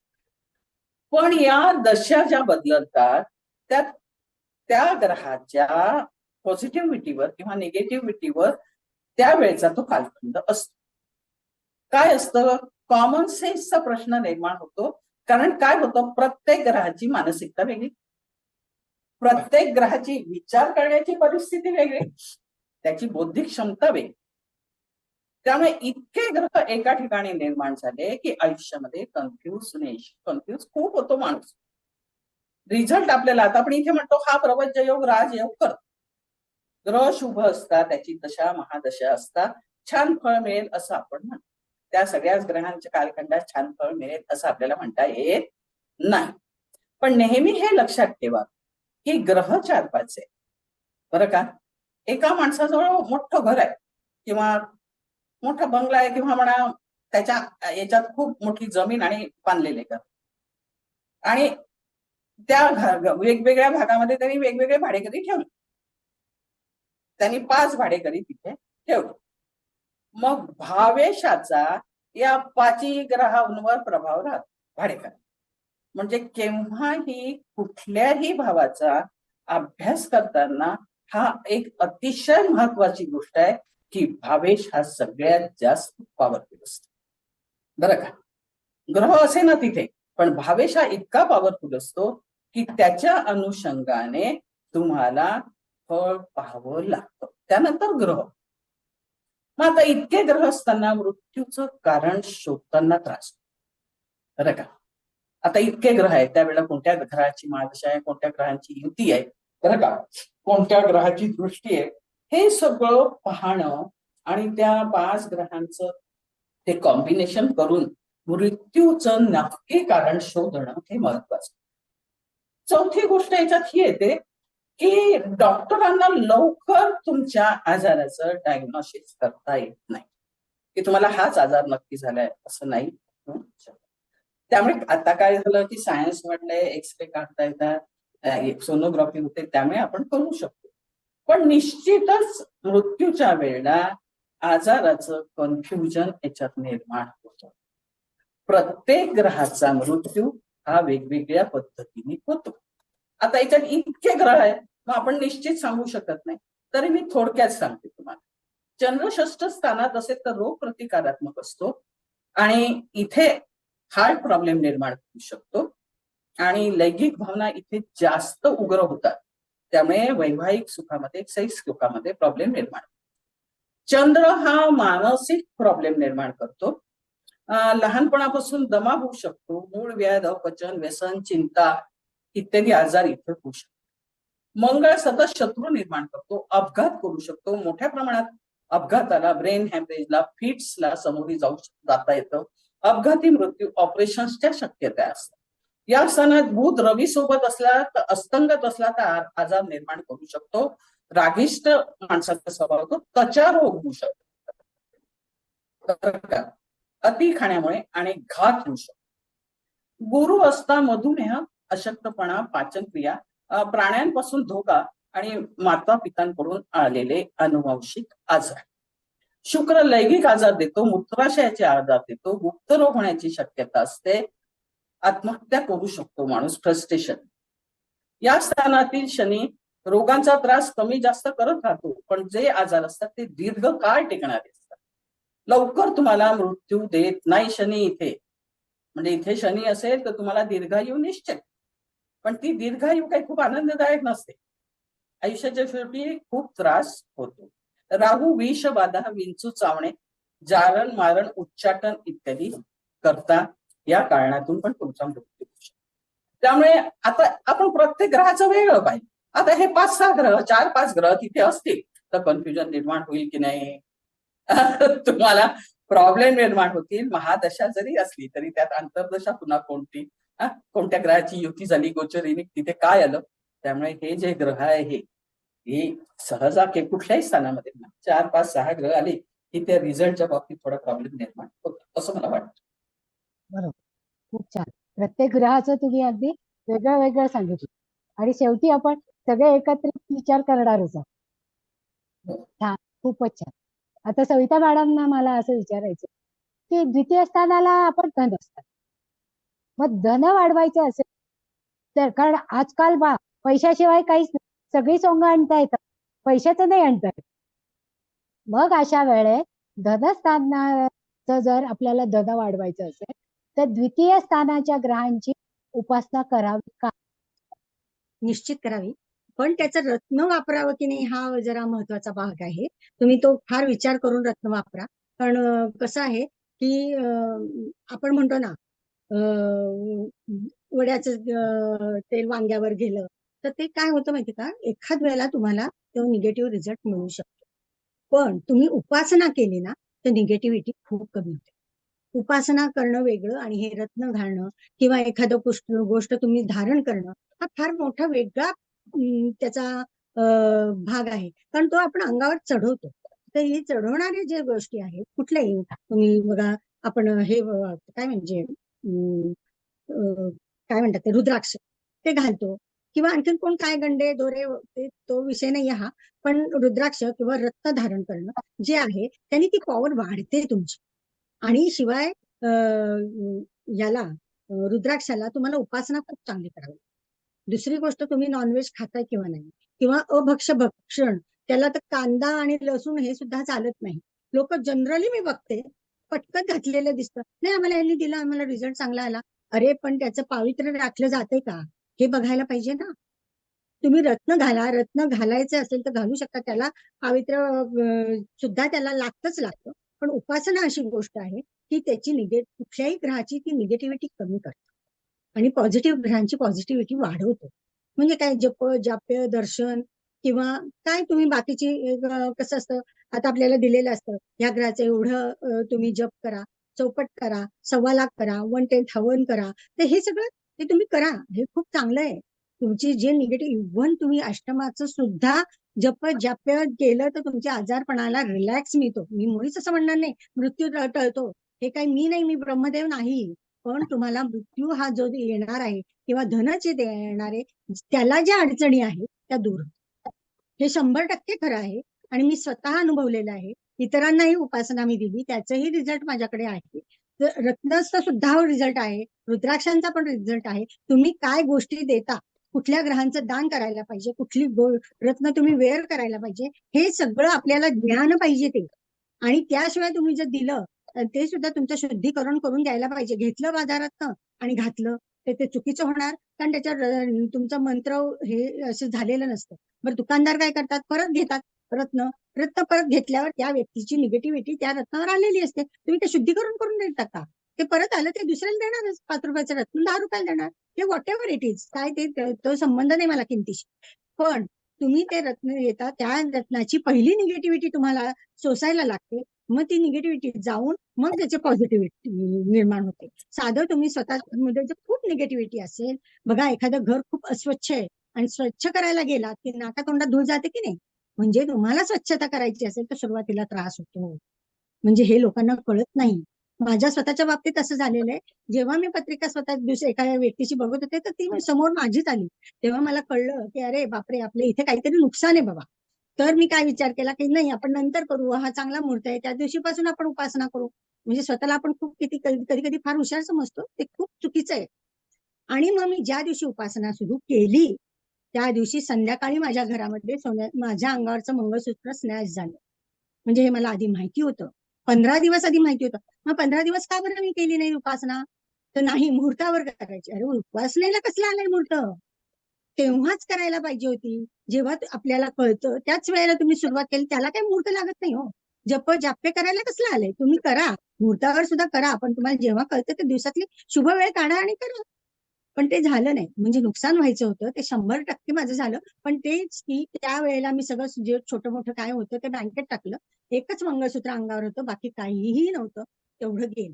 म्हणजे तुम्हाला तुमचं नुकसान उपासनेने होतं. लोक मला म्हणाली असती, तुम्ही मला ही उपासना दिली, ती उपासना सुरू झाली म्हणून माझं नुकसान झालं. पण हे मी मला म्हणू शकत नाही, कारण माझी चूक आधी नाही केली. ज्या दिवशी केली त्या दिवशीच गेली. म्हणजे काय, पण उपासना एवढंच आहे, प्रिकॉशन आहे, तिथे प्रिव्हेन्शन आहे. ते मी केलं की बाबा सगळ्या गोष्टी मी जागेवर नेऊन ठेवल्या आणि फक्त मंगळसूत्रच होतं. मुलीचं लग्न होतं. घरोघरी जाऊन मला मग अक्षत द्यायची होती. त्यावेळेला अक्षत देण्याची पद्धत होती. व्हॉट्सअप हा प्रकार नव्हता आणि त्यावेळेला मी ते फक्त मंगळसूत्र, बाकी काहीही नव्हतं माझ्या अंगावर. तेवढ्याच ह्याच्यावर मी गेलो सगळीकडे. पण आपली चूक आपल्याला कळते ते नंतर. नंतर एखादी आपल्याला गोष्ट सांगतो. पण उपासनेने दृढ चालवावे हे निश्चित आहे. तुम्हाला सांगते, त्यांनी तुम्हाला फायदा 100% मिळतो. निगेटिव्ह ग्रहांची निगेटिव्हिटी 100%. जरी अष्टम स्थानाची तुम्ही उपासना केली तरी तुम्हाला दुःख मिळण्याचं प्रमाण कमी होतं किंवा सहनशक्ती वाढते. असं म्हणूया आपण की त्यांनी तुमची सहनशक्ती वाढते आणि टॉलरन्स कॅपॅसिटी वाढते आणि तुम्हाला होणारं दुःख आहे ते तुम्ही सहन करण्याची ताकद परमेश्वर तुम्हाला देतो. नुकसान टळत नाही हे मी तुम्हाला 100% सांगते. जे तुमचे होणार आहे, इव्हन स्वामी समर्थ सुद्धा ह्याच्यामध्ये इंटरफेअर करत नाही. जे तुम्हाला द्यायचंय ते तुम्हाला ते देणार. आपण बघा, प्रार्थना करा, त्यावेळेला तुम्ही एखादी गोष्ट तुम्ही विचारायला गेलात ना समर्थांना, डोळे किलकिले होतात, त्यांचे डोळे पाण्याने भरतात आणि आपल्याला कळतं ते असमर्थ आहे. उपासनेला खूप महत्व आहे. खूप छान सविता मॅडम. कारण उपासना ही करायलाच पाहिजे. उपासना केल्यामुळे काय होतं की जे खूप मोठं संकट येणार असतं, त्या संकटाला सामोरं जाण्याचं धैर्य आपल्याला मिळतं. त्याचबरोबर जर खूप मोठा ऍक्सिडेंट होणार असेल तर खर्चटण्यावर भागतं, जर तुम्ही उपासना केली असेल तर. म्हणजे जसं आपण बँकेमध्ये पैसे साठवले तर ते आपल्या संकटकाळी उपयोगाला येतं, त्याचप्रमाणे उपासना जर आपण आधी केली असेल तर ती सेव्हिंग सारखी आपल्याला आपल्या संकटकाळी उपयोगाला येते आणि त्याचा जास्तीत जास्त फायदा होतो. ज्या गोष्टी अटळ आहेत त्या होणारच आहे, पण त्या स्वीकारण्याची, त्या सहन करण्याची ताकद या उपासनेमध्ये आहे आणि परमेश्वर आपल्यामध्ये ती उपासना केल्यामुळे ती ताकद वाढवतो आणि आपण ते सहज स्वीकारू शकतो. सहज नाही, त्याच्या मागे खूप मोठं दुःख असतं, पण ते स्वीकारण्याची तयारी असते. म्हणजे जेव्हा आपण स्वीकारण्यासाठी तयार असतो तेव्हा आपण पुढे जाण्यासाठी आपल्याला एक नवीन मार्ग ओपन करतो. म्हणजेच उपासना करणं हे अगदी मस्ट आहे. अगदी लहान मुलांपासून फार वृद्ध अवस्थेतल्या लोकांनी सुद्धा उपासना करणं गरजेची आहे. उपासना खूप मोठी करायची असते असं नाही, उपास तपास करा असं नाही, पण जपजाप्य करा किंवा त्या शेजाऱ्या पाजाऱ्यांना मदत करा, की जी किंवा अन्नदान करा. ज्या ज्या गोष्टी अतिशय समाजाला उपयोगी आहेत त्या जर उपासना म्हणून आपण केला तर त्याचा जास्तीत जास्त उपयोग होतो. तर उपासना ही करणं गरजेचंच आहे आणि ती गरज पूर्ण केल्यावर आपल्याला आपला मार्ग सुलभ होतो असंच म्हणता येईल. आता संजीवनी मुळेंना मला असं विचारायचंय की विपरीत राजयोग किंवा अध्यात्मयोग यांचं कनेक्शन हे अष्टम भावाशी आहे. मग याविषयी तुम्ही काय सांगा? किंवा एखाद्याच्या अष्टम भावामध्ये खूप ग्रह आहेत, मग ते कनेक्शन त्याच्या अध्यात्माशी असेल, दुःखाशी असेल किंवा संकटांशी असेल, कशा प्रकारचं असू शकतं, हे तुम्ही जर आम्हाला सांगितलं तर जास्त छान आहे. आता आपण म्हटलं की मी एकदा ना क्रिमिनल ऍस्ट्रॉलॉजीवर लेक्चर दिलं बरं का, की प्रत्येक ग्रहच हा तुम्हाला क्रिमिनल बनवू शकतो बरं का. तर गुरुग्रह, आपण म्हणतो गुरुग्रह छान आहे, तुम्हाला तो गुरुग्रह अध्यात्माकडे वळवतो किंवा अध्यात्माची बैठक तुम्हाला प्राप्त होते. मग आसाराम बाबू, मुरारी बाबू यांचे जेव्हा उदाहरण समोर येतात तेव्हा अध्यात्म योग हा त्यांच्या नशिबात आहे, कारण गुरु चांगला आहे, गुरु कर्केचा आहे, उच्च आहे, तो अष्टमात आहे, म्हणजे तुम्हाला तो अध्यात्माकडे वळवणार बरं का. गुरु सोबत जर शनी असेल तर शनी सुद्धा तुम्हाला अध्यात्माकडे वळवतो, तो पण धार्मिक ग्रह आपण म्हणतो. त्यामुळे गुरु शनी दोन्ही पैकी कुठलाही ग्रह जर अष्टमात असेल तर अध्यात्म येऊ शकतो. अध्यात्म म्हणजे काय की तुमची वैचारिक क्षमता ही भौतिक सुखाकडून परमार्थाकडे नेणारा मार्ग म्हणजे अध्यात्म, नाही का? अध्यात्माची डेफिनेशन म्हणजे नुसतं कर्मकांड नाही.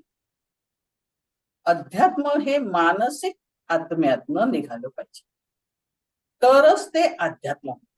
मी आज 2 तास पोथी वाचली किंवा 4 तास मी जप केला, पण त्या जपामध्ये मी किती डिस्टर्ब होते, कुठे कुठे फिरून आले, त्याला काहीही आध्यात्मिक उंची म्हणत नाही. माझ्याकडे एक व्यक्ती आला, खूप करायचं देवाचं, फंक्शन करायचा, वेगवेगळे हवन कुंड बिंड करायचा, लोकांना बोलवायचा, कार्य करून घ्यायचा. पण मग आला म्हणे मी अध्यात्माची किती उंची गाठू शकतो. मी त्याला म्हटलं तुम्ही इथेच थांबू शकता, याच्या पुढे उंची जाऊ शकत नाही, कारण तुमचं कार्य हे वरचं आहे. तुम्ही हवन करता, 100 लोकांना बोलवता, पूजा करून घेता, त्यांच्याकडून दक्षिणा घेता, काय काय घेता किंवा काय करता, तुम्हाला हवना करता, तुम्हाला कोणी तूप देतं, कोणी दूध देतं, जे काय देतं ते. पण याला तुम्ही अध्यात्म म्हणू शकत नाही. याला म्हणजे देवाची पूजा, देवाची तपस्या, ती देवाची सेवा तुम्ही म्हणू शकता. पण अध्यात्म म्हणजे विवेकानंद, परमहंस, जे की उंच पदावर गेले. आपण आसाराम बाबूला अध्यात्माची उंची गाठली असं म्हणू शकत नाही, किंवा मुरारी बाबूंना पण अध्यात्माची उंची गाठली असं म्हणू शकत नाही. मग तुमच्या अष्टमात जे ग्रह आहे, बरं का, आता आपण म्हटलं की अष्टमात जर रवी आहे तर तुम्हाला मानाचा मृत्यू आहे. राजाकडून याच्याकडून तुम्हाला मानवंदना मिळते, आयुष्याचं सार्थक होतं. रवी तिथे असतात, फक्त तुम्हाला हार्ट अटॅक पण येऊ शकतो. मग हार्ट अटॅक येऊन पटकन मृत्यू येणे हा सुद्धा भाग्ययोग आहे. तिथे शनी असतात, रखडत जीवन जगणे हा काही तुमचा भाग्ययोग किंवा राजयोग नाही. इथे तुम्ही राजयोग कसा पाहणार? इथे संपत्ती करता आपण पाहू शकतो, आपण म्हटलंच आहे, प्रपंच योग जर असेल तर आर्थिक परिस्थिती तुमची चांगली होऊ शकते, तुम्हाला अचानक लाभ होऊ शकतात. कारण कुठला ग्रह केव्हा धनस्थानातून केव्हा लाभेशातून फिरेल आणि तुम्हाला धन देऊन जाईल हे नक्की सांगता येत नाही, आणि तो फिरला की तुम्हाला लाभ होणार. त्यामुळे राजयोग इथे निर्माण होतो म्हणजे तो आर्थिक बाबी करता किंवा एखाद्या गोष्टीत प्रावीण्य मिळवण्याकरता किंवा ज्ञानसंपदा वाढवण्याकरता होऊ शकतो. पण मृत्यूसाठी येणारा राजयोग हा अचानक, म्हणजे आता अपघाताने नाही म्हणत, पण काही काही लोक देवाच्या पायावर डोकं ठेवले की प्राण सोडतात. कितीतरी लोक अशा घटना घडतात. मग अष्टम स्थानातला राजयोग हाच म्हणायला पाहिजे असं मला वाटतं, बरं का.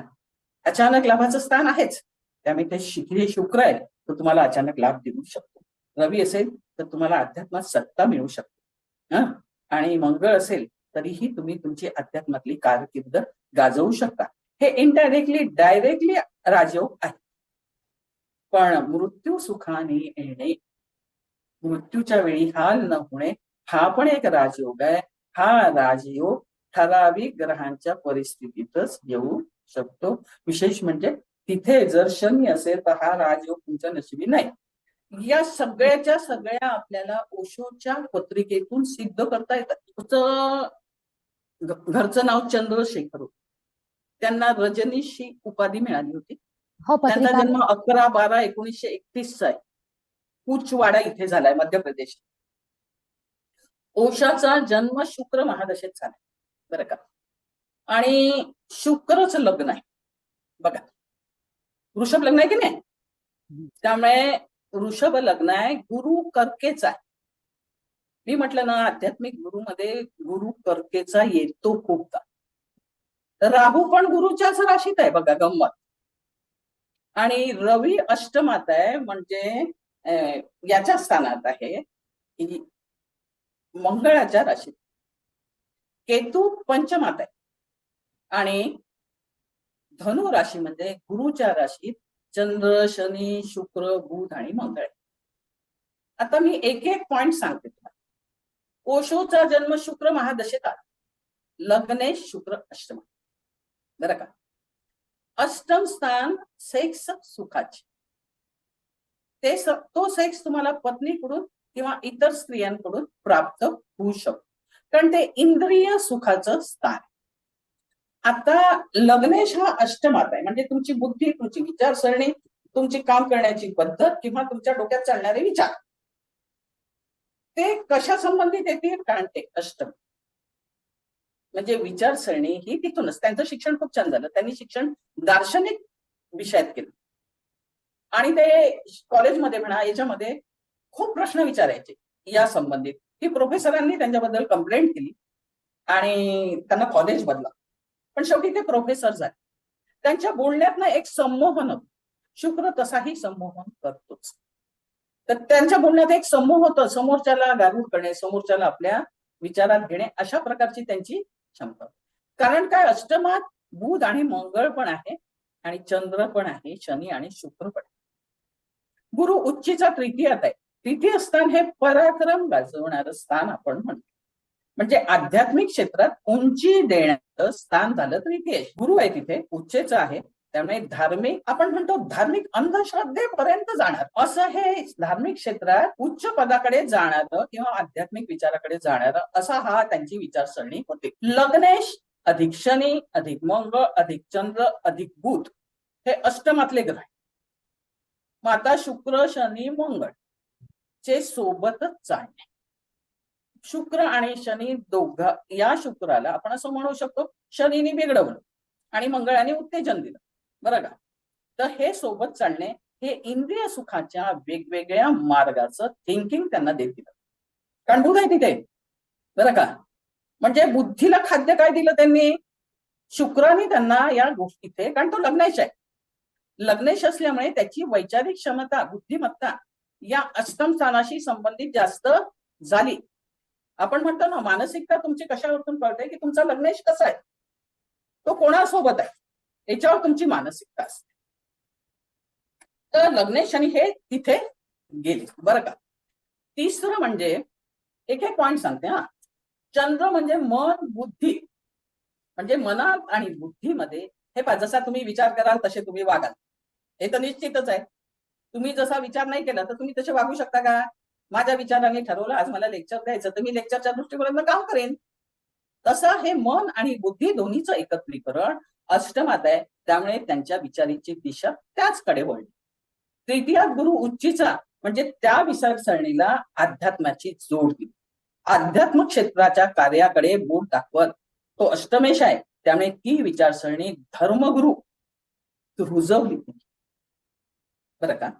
गुरु हा फसवेगिरी करू शकतो 90%, लोक नाही म्हणतात, पण गुरु हा फसवतो, धार्मिक दृष्टिकोनातून फसवतो, तुमच्या भावनेची व्यापार करून फसवू शकतो, तुमच्या मनातील दुःखाला दूर करण्यासाठी सुखाचा मार्ग मग तो कोणताही असो सांगण्याकडे करू शकतो. म्हणूनच नसतं लोक नरबळी वगैरे देतात, लहान मुलांचे बळी देतात, हे गुरुच असतात ना ते नावाला, म्हणजे आध्यात्मिक गुरु, गुरुच्या नावाखाली गुरु हा फसवा ग्रह आहे. शेवटी काय, शारीरिक मोह हा धर्मगुरु असो की सामान्य माणूस असो की काही असो, तो जगा वेगळे, म्हणजे त्या दृष्टिकोनातनं त्याची विचारसरणी प्रसंगी बिघडलेलीच असते. शुक्र तुमचा बिघडला, शनी सोबत आहे, मंगळासोबत आहे, तुमची विचारसरणी बिघडते. टोटल तुमचं थिंकिंग एकाच गोष्टीवर केंद्रित असतं 24 तास. त्यामुळे तुम्हाला इतर कुठल्या गोष्टी करता, अध्यात्मा करता, किंवा अध्यात्म म्हणजे का, मी तुम्हाला म्हणतो ना समाधीकडे नेतो, म्हणजे माणसांच्या भावनाची विक्री गुरु जितकी चांगली करतो ना तेवढा कोणी नाही. राहू पण मीन राशात आहे, लाभ होणार. कशाचा लाभ होणार, गुरु अधिक राहू, म्हणजे गुरु तृतीयात आणि राहू एकादशात, हा नवपंचम योग आहे. मग गुरुला कोणी बिघडवलं, राहूने बिघडवलं. म्हणजे अध्यात्माच्या बुरख्याखाली राहू कार्यरत झाला असं म्हणायला हरकत नाही. म्हणूनच रजनीशनी, ओशोनी संभोगातनं समाधीकडे, आपण पाहिलं अष्टम स्थान समाधीचं प्रतिनिधित्व करतो, बरं का, आणि संभोगाचं पण प्रतिनिधित्व. आता केतू पंचमात आहे, मग तो पंचमात पुन्हा बुधाच्या राशीत आहे, म्हणजे बुद्धी, केतूनी बुद्धी काही सरळ चालू दिली नाही, पंचमाची शिक्षण घेता घेताच ते याच्याकडे वळले, बरं का, यांच्या मठाकडे.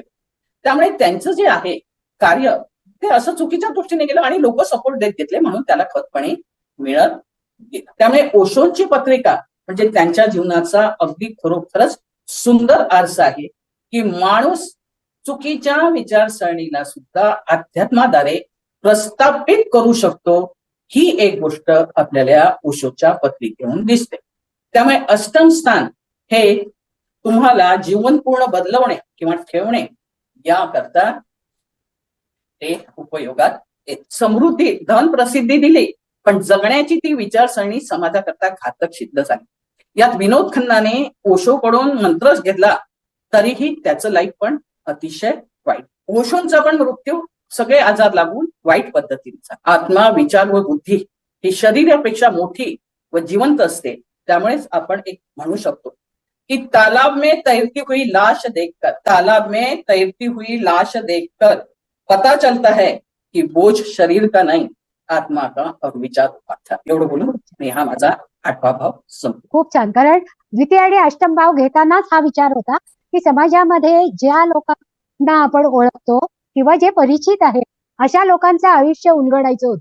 आणि म्हणून आपण द्वितीय आणि अष्टम की जे धनस्थान आणि मृत्यूस्थान यांची सांगड घालणारा हा एक ऍक्सेस आहे की ज्याच्यामुळे नेमकं कनक आणि कांता कशा पद्धतीने आयुष्याचा शेवट करू शकते हे लक्षात येतं. आणि म्हणूनच आपण हा या विचारांवर प्रकाश टाकला. आता मी सविता मॅडमना तुम्ही तुमच्या संकल्पना अतिशय छान आणि ओशोंची पत्रिका अगदी डिटेल्स सांगितली. फक्त द्वितीयामाचा तो अष्टम स्थान होता, सप्तमाचं धनस्थान होतं. त्यामुळे लोकांचा पाठिंबा त्या वेळेस त्यांना मिळत गेला. आणि धनस्थानामध्ये असणारा प्लुटो म्हणजे तिनापेक्षा आणखीन जास्त लोक म्हणजे समाज जास्त तिथे ऍक्ट झाला. म्हणूनच हे कार्य त्यांचं पुढे गेलं आणि समाजामध्ये बऱ्याच देशांमध्ये ते त्यांचे मठ प्रस्थापित करू शकले आणि तिथून त्यांचं कार्य त्यांनी चालवलं असंच म्हणता येईल आपल्याला. आता सविता मॅडमना द्वितीय स्थानाविषयी आणखीन तुम्हाला काय सांगता येईल? कारण द्वितीय स्थान हे आपल्या अगदी धनाशी निगडीत असलेलं स्थान, म्हणून त्याबद्दल सविता मॅडम. धनस्थान मुख्य म्हणजे खरं तर सुखाचं स्थान म्हणतो. कारण आपल्याला कुटुंब आहे, त्याच्यात पैसा आहे, त्याच्यात आनंद आहे, पैसा मिळण्यात, घरात येण्यात, स्वास्थ्य मिळण्यात, हे सगळ्या गोष्टी आपण ह्याच्यावरनं बघतो. आता खूप गोष्टी आपण आता ह्याच्यावरनं बघितल्या, वाणी बघितली, खाणं बघितलं, कपडा लत्ता बघितला, तुमचं सेव्हिंग बघितलं, नंतर काय शेअर्स बघितले, सगळं सगळं सगळं आपण ह्याच्यावरनं बघतोच. त्याच्यावरनं आपल्याला काही प्रश्न नाही की कशावरनं काय बघायचं. तर सगळ्या गोष्टी आपल्याला कुठल्या ग्रहावरनं आपल्याला काय मिळेल हे आपण थोडक्यात एका वाक्यात बघणार आहे. आता धनस्थानामध्ये रवी असेल तर जबाबदारी मात्र फार लवकर येते बरं का, पण इथे प्रतिष्ठा पण मिळते, सरकारी याच्यातनं तुम्हाला लाभही मिळतो, तिथनं पैसेही मिळू शकतात. आणि सगळ्या म्हणजे खरं सांगायचं ना, रवी हा सगळ्यांचा पोशिंदा आहे. म्हणजे तो ते देतो. शनी पण पोशिंदा आहे, पण तो वर्कर्सचा पोशिंदा आहे. आणि रवी हा कुटुंबाचा पोशिंदा आहे. म्हणजे पोष्य वर्ग त्यांना कुटुंबाचं पालन पोषण करण्यासाठी घरामध्ये काम करावं लागतं. चंद्र असेल तर सगळंच मिळतं, आनंद आहे, गोड खाणं आहे, लिक्विड खाणं आहे, सगळ्या गोष्टी तुम्हाला मिळतातच. शिवाय सगळ्या गोष्टी म्हणजे वस्त्र तुम्हाला खूप चांगल्या प्रकारे मिळतात. चंद्राचं वस्त्र कसं आहे, वेगळं आहे, रोजचं वेगळं आहे. आज जर तुम्ही कपडा घाला तर दुसऱ्या दिवशी चंद्राला होत नाही, चंद्र वाढत जातो नाही तर कमी होत जातो. म्हणजे तुम्हाला वस्त्र जी मिळणार आहे ती तऱ्हेतऱ्हेची मिळतात, रेशमी मिळतात, उच्च पदाची. शुक्र असेल तरी तुम्हाला ऐशाराम मिळतो, आणि शुक्र असेल तर तुम्हाला प्रेम मिळतं आणि प्रेम देता पण, म्हणजे चंद्राचं वैशिष्ट्य आहे तिथे. मंगळ असेल, स्पष्ट बोलणं आलं, एक घाव दोन तुकडे करणं आलं, खर्चिक आलं, खर्च वाढवणार आहे, अर्थात पैसे मिळवतोच तो. मंगळ धडाडीने पैसे मिळवणारा आहे, तसंच खर्च करणारा पण आहे. तर तिथे जनरली मंगळ असेल तर तुम्हाला ड्रेस कोड मधले इन्कम मिळू शकतो. ड्रेस कोड म्हणजे काय, की जिथे शिपायापासून ते ऑफिसर लेवल पर्यंत ड्रेस कोड असू शकतो, त्याच्यातनंही तुम्हाला असं मिळू शकतं. तर रवी मंगळ आहे तर उच्च दर्जाचा सरकारी ऑफिसर असू शकतो, त्याच्यातनं तुम्हाला इन्कम मिळू शकतं. कारण सरकार आलं, रविवार आलं, रवी आला म्हणजे, आणि मंगळ आले म्हणजे धडाडी आहे. तिथे धडाडी आहे, शौर्य आहे, लढणं आहे, त्यामुळे त्याच्यातनं तुम्हाला इन्कम मिळू शकतो. बुध आला तर बोलण्यातनं आहेच, कन्सल्टन्सी आहे, कम्युनिकेशन आहे, पत्राद्वारे इन्कम आहे, बिझनेसद्वारे इन्कम आहे. तुम्ही कशातनं, बुध म्हणजे व्हरायटी मधनं तुम्हाला कशातनंही तुम्ही इन्कम मिळवू शकता. त्याच्यानंतर गुरु आहे, ज्ञान देणे घेणे, ह्याच्यातनं तुम्हाला मिळेल. अध्यात्माची तुम्ही जर काही म्हणजे लेक्चर्स देणं किंवा काय अशामधनंही मिळू शकतात. पूजा अर्चा त्याच्यातनंही मिळू शकता, किंवा तुम्ही अध्यात्म लेवलला जर वर गेलात तर त्याच्याही तुम्हाला कुठलेही पैसे मिळू शकतात. देवळाचे तुम्ही अधिकारी असता किंवा एखाद्या संस्थेचे तुम्ही अधिकारी असू शकता, तर त्याच्यातनंही तुम्हाला इन्कम मिळू शकतं. शुक्र असेल तर कम्फर्ट, जी कम्फर्ट आहे म्हणजे कॉस्मेटिक्स सुद्धा आहे त्याच्यात येतात, कपडा लत्ता आलं, दागदागिने आलं. मंगळामध्ये दागदागिने म्हणजे स्पेसिफिकली सोन्याचे दागिने अलंकार असू शकतात. मंगळ जर तिथे असेल तर. शुक्र असेल तर तुमचं कुठल्याही प्रकारचे म्हणजे डायमंड पासून ते सगळे दागदागिने तुम्हाला असू शकतात तुमच्या घरामध्ये, ते मिळू शकतात. शनी असेल तर तुम्हाला नोकर चाकर मिळतात, नोकरांचाकरांची हेल्प तुम्हाला मिळते. तुम्ही ज्या लेवलला काम करता त्या हाताखाली नोकर चाकर असू शकतात. बघा, सेकंड हाऊस हे गुलामीचं सुद्धा आहे. म्हणजे तुम्ही गुलामांकडनं काम करून घेणं हे सुद्धा तुमच्याकडनं येतं. दासपणा, दासांकडनं इन्कम मिळणं हे सुद्धा तुम्हाला, म्हणजे आता बघा ना, हल्ली काय होतं की लोक देणं, नोकरीला देणं असं पण एक काम आहे.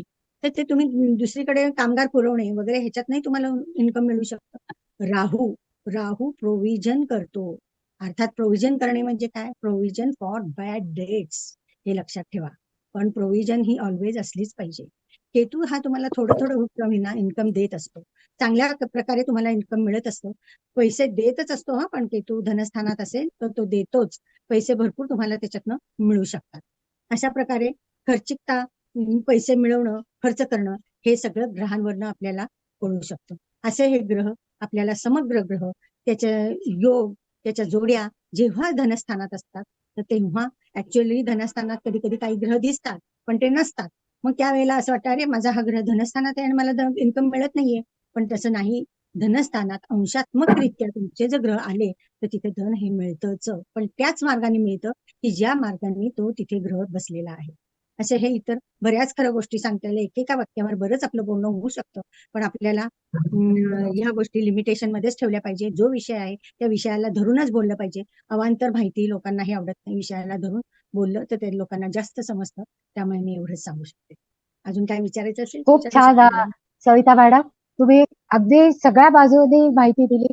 तसंच संजीवनी मॅडमनी पण या भावांबद्दल, द्वितीय आणि अष्टम, की जे कुंडलीचे अगदी महत्वाचे भाव आहेत. कारण 12ही भाव तितकेच महत्वाचे आहेत, पण काही भावांना आपल्या आयुष्यामध्ये जास्त महत्व असतं. पहा, रस, गंध, रूप, स्पर्श आणि चव, हे पंचेंद्रिय जिथे ऍक्टिव्हेट होतात ते द्वितीय आणि अष्टम हा भाव आज आपण बघितला. आणि त्याच्याबद्दल असणारी बारीक सारीक सगळी माहिती आपण पुरवली. संजीवनी मॅडमनी पुरवली आणि सविता मॅडमनी पुरवली. आणि त्यामुळे त्या भावाचं कारकत्व कुठे कुठे आणि कसं कसं आपल्याला उपयोगी पडणार आहे हे आपल्याला जास्त चांगल्या पद्धतीने कळलं. आणखीन काही बोलायचंय का संजीवनी मॅडम किंवा सविता मॅडम तुम्हाला? पण ठीक मुकेश आहे. अंबानींचं वृश्चिक लग्न आहे आणि धनुरास. त्याचं जरी धनुरास असली तरी त्याचं केतूचं नक्षत्र आहे. केतूचं जरी नक्षत्र असलं तरी पैसा केवढ्या मिळतोय. मी मगाशीच म्हटलं, केतू जरी असला तरी तो अमाप पैसा देतो, थोडा थोडा देतो, भरपूर पैसा देतो. त्याच्यानंतर हा धनेश जो आहे तो दशमात बसलेला आहे. तो सिंह राशीत बसलाय, म्हणजे राज राशीमध्ये बसलेला आहे. आणि तिथं कोण आहे, प्लुटो आहे. प्रचंड जनसमुदायाला तो पैसा पुरवतो आणि त्यांच्याकडनंच गोळा करतो. हे सगळ्यात महत्वाचं आहे. आपण फक्त धनस्थानाबद्दलच बोलणार आहे. परत धनस्थानावर मंगळ पण बघतोय. मंगळ सप्तमात आहे. मुकेश अंबानींची बायको वृषभेचा शुक्र आहे. तर आता ह्याच्यापेक्षा जास्त वृषभेचा मंगळ आहे. आता ह्याच्यापेक्षा जास्त सांगणं म्हणजे कठीण आहे. म्हणजे आता सगळ्यांना ते माहिती आहे. पण मंगळाची दृष्टी धनस्थानावर आहे. त्यामुळे त्यांची पार्टनर आहे ते पण पैसा कमवते, ते पण पैसा त्यांना सहयोग करते, हे पण त्याच्याबरोबर आहे. आणि खर्च पण त्या प्रमाणात आहेत त्यांचे. जसं त्यांना इन्कम आहे तसंही त्यांना खर्च आहे.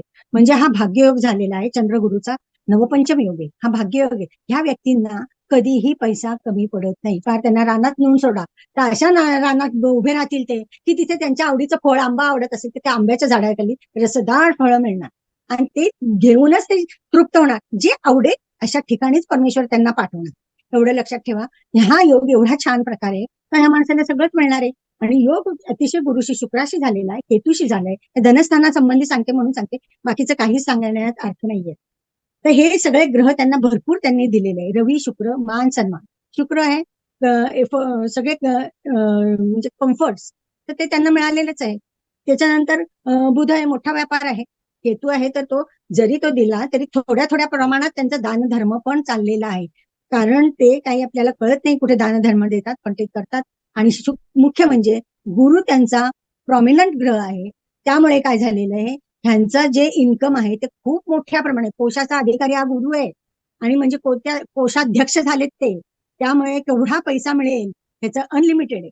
आणि धार्मिक वृत्तीने ते पैशाचा वापर करतात. घरामध्ये सुद्धा गुरुची रास आल्यामुळे धार्मिक, आणि चंद्र आहे तिथे, म्हणजे मनापासून धार्मिक कृत्य करतात त्यांच्या घरी. तेव्हा अगदी बारीक सारीक गोष्टीपासून ते मोठ्या त्यांच्यापर्यंत त्यांच्या घरामध्ये आध्यात्मिक रोजचं काहीतरी चाललेलं असणार हे त्यांच्या पत्रिकेवरनं कळतं. त्यामुळेच त्यांची धन हे स्थिर आहे. त्यामुळे अशा ह्या यांची आहे. गुगलवर तुम्ही कुठेही सर्च करा, ह्यांची पण मिळेल.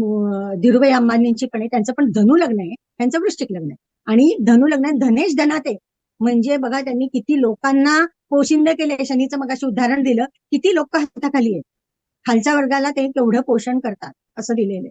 म्हणजे बघा, तुम्हाला कुठेही गुगलवर तुम्ही सर्च करा, तुम्हाला सगळी माहिती मिळेल त्याच्याबद्दल. पण धनयोगासाठी ही पत्रिका मी तेवढी घेतली होती. धीरूभाई अंबानींची पण चांगली आहे आणि मुकेश अंबानींची तर आहेच आहे. नाही, जेव्हा आपण भावांचा विचार करतो त्यावेळेस त्या भावांमधली सूक्ष्मता, आता दानाचं महत्व इतकं प्रचंड आहे की ते ज्या डाव्या हाताने केलेलं दान उजव्या हाताला उजव्या कळू हाताला कळत नाही, या अगदी बरोबर आहे. पद्धतीने ते पण दान त्याची करतात. त्या पत्रिका सांगते मॅडम, हा, ती आणि ती पत्रिका त्याच्यामध्ये ते सांगतं की तुमचं बोल- कशाने तुम्ही म्हणजे दान केलं तर ही दानाची पत्रिका आहे की नाही. लोक नुसते बढाया मारतात, पण हे या कानाचं त्या कानाला कळू देत नसेल. आता काही वेळा कळतं, ती गोष्ट वेगळी, पण हा, त्यांची पण- इच्छा आहे की बाबा नाही कळलं पाहिजे, एवढंच बरोबर. त्यांची इच्छा. आणि ते भरपूर करतात. अहो, ट्रस्ट हा. खूप आहे, सगळं आहे. आता मी तर असं ऐकलं की त्यांनी ते हत्तीचं एवढं हे केलं की हत्तींना सुकामेवा खायला घालतात, टनच्या टन. म्हणजे हा एक दानाचा जो तो प्रकार आहे ना, तो एक उपाय म्हणून आहे. खरं त्यांच्या मुलाला प्रॉब्लेम आहे, त्या प्रॉब्लेमसाठी तो उपाय आहे, पण त्यांनी ते केला. हा, लक्षात घ्या, उपासनेशिवाय उपासना ती करतायत. हे दान अन्न म्हणजे हत्तीला ड्रायफ्रुट्स देणं हा एक उपाय आहे, तो ते अंमलात आणतात. म्हणजे त्या योगामुळे मुलाला दीर्घायुष्य मिळणं, त्यांचं काही प्रॉब्लेम असतील ते कमी होणं, हे त्यांनी होतंय आणि ते आपल्याला डोळ्याला दिसतंय. संजीवनी मॅडम आणि सविता मॅडम दोघींनी द्वितीय भाव आणि अष्टम भाव यावर इतका छान प्रकाश टाकला की त्याच्याबद्दल आता काहीही शंका मनामध्ये नाहीये की नवीन अभ्यास करणाऱ्यांनाही, ज्यांनी खूप वर्ष अभ्यास केलाय त्यांचं परत नॉलेज ब्रशअप झालं आणि बारीक सारीक गोष्टीतून बऱ्याचशा माहिती या सगळ्या लोकांपर्यंत गेल्या. तर आज या भावतरणचा इथे दुसरा आणि 8वा भाव आपण संपवतो आहे. जर तुम्हाला काही शंका असतील तर जरूर तुम्ही खाली दिलेल्या फोन नंबरवर कळवा, किंवा तुम्ही जर फोन केला तर तुमच्या शंकांची निरसन केलं जाईल आणि सगळ्यांच्या पर्यंत ही माहिती पोहोचावी. आवडलं तर लाईक करा, सबस्क्राईबही करा आणि सगळ्या मित्रमैत्रिणींपर्यंत पोहोचवायची इच्छा असेल तर शेअरही करा की ज्याच्यामुळे सगळ्यांपर्यंत ही माहिती जाईल आणि आपला अभ्यास आणि कारकत्व हे दृढ होईल. धन्यवाद.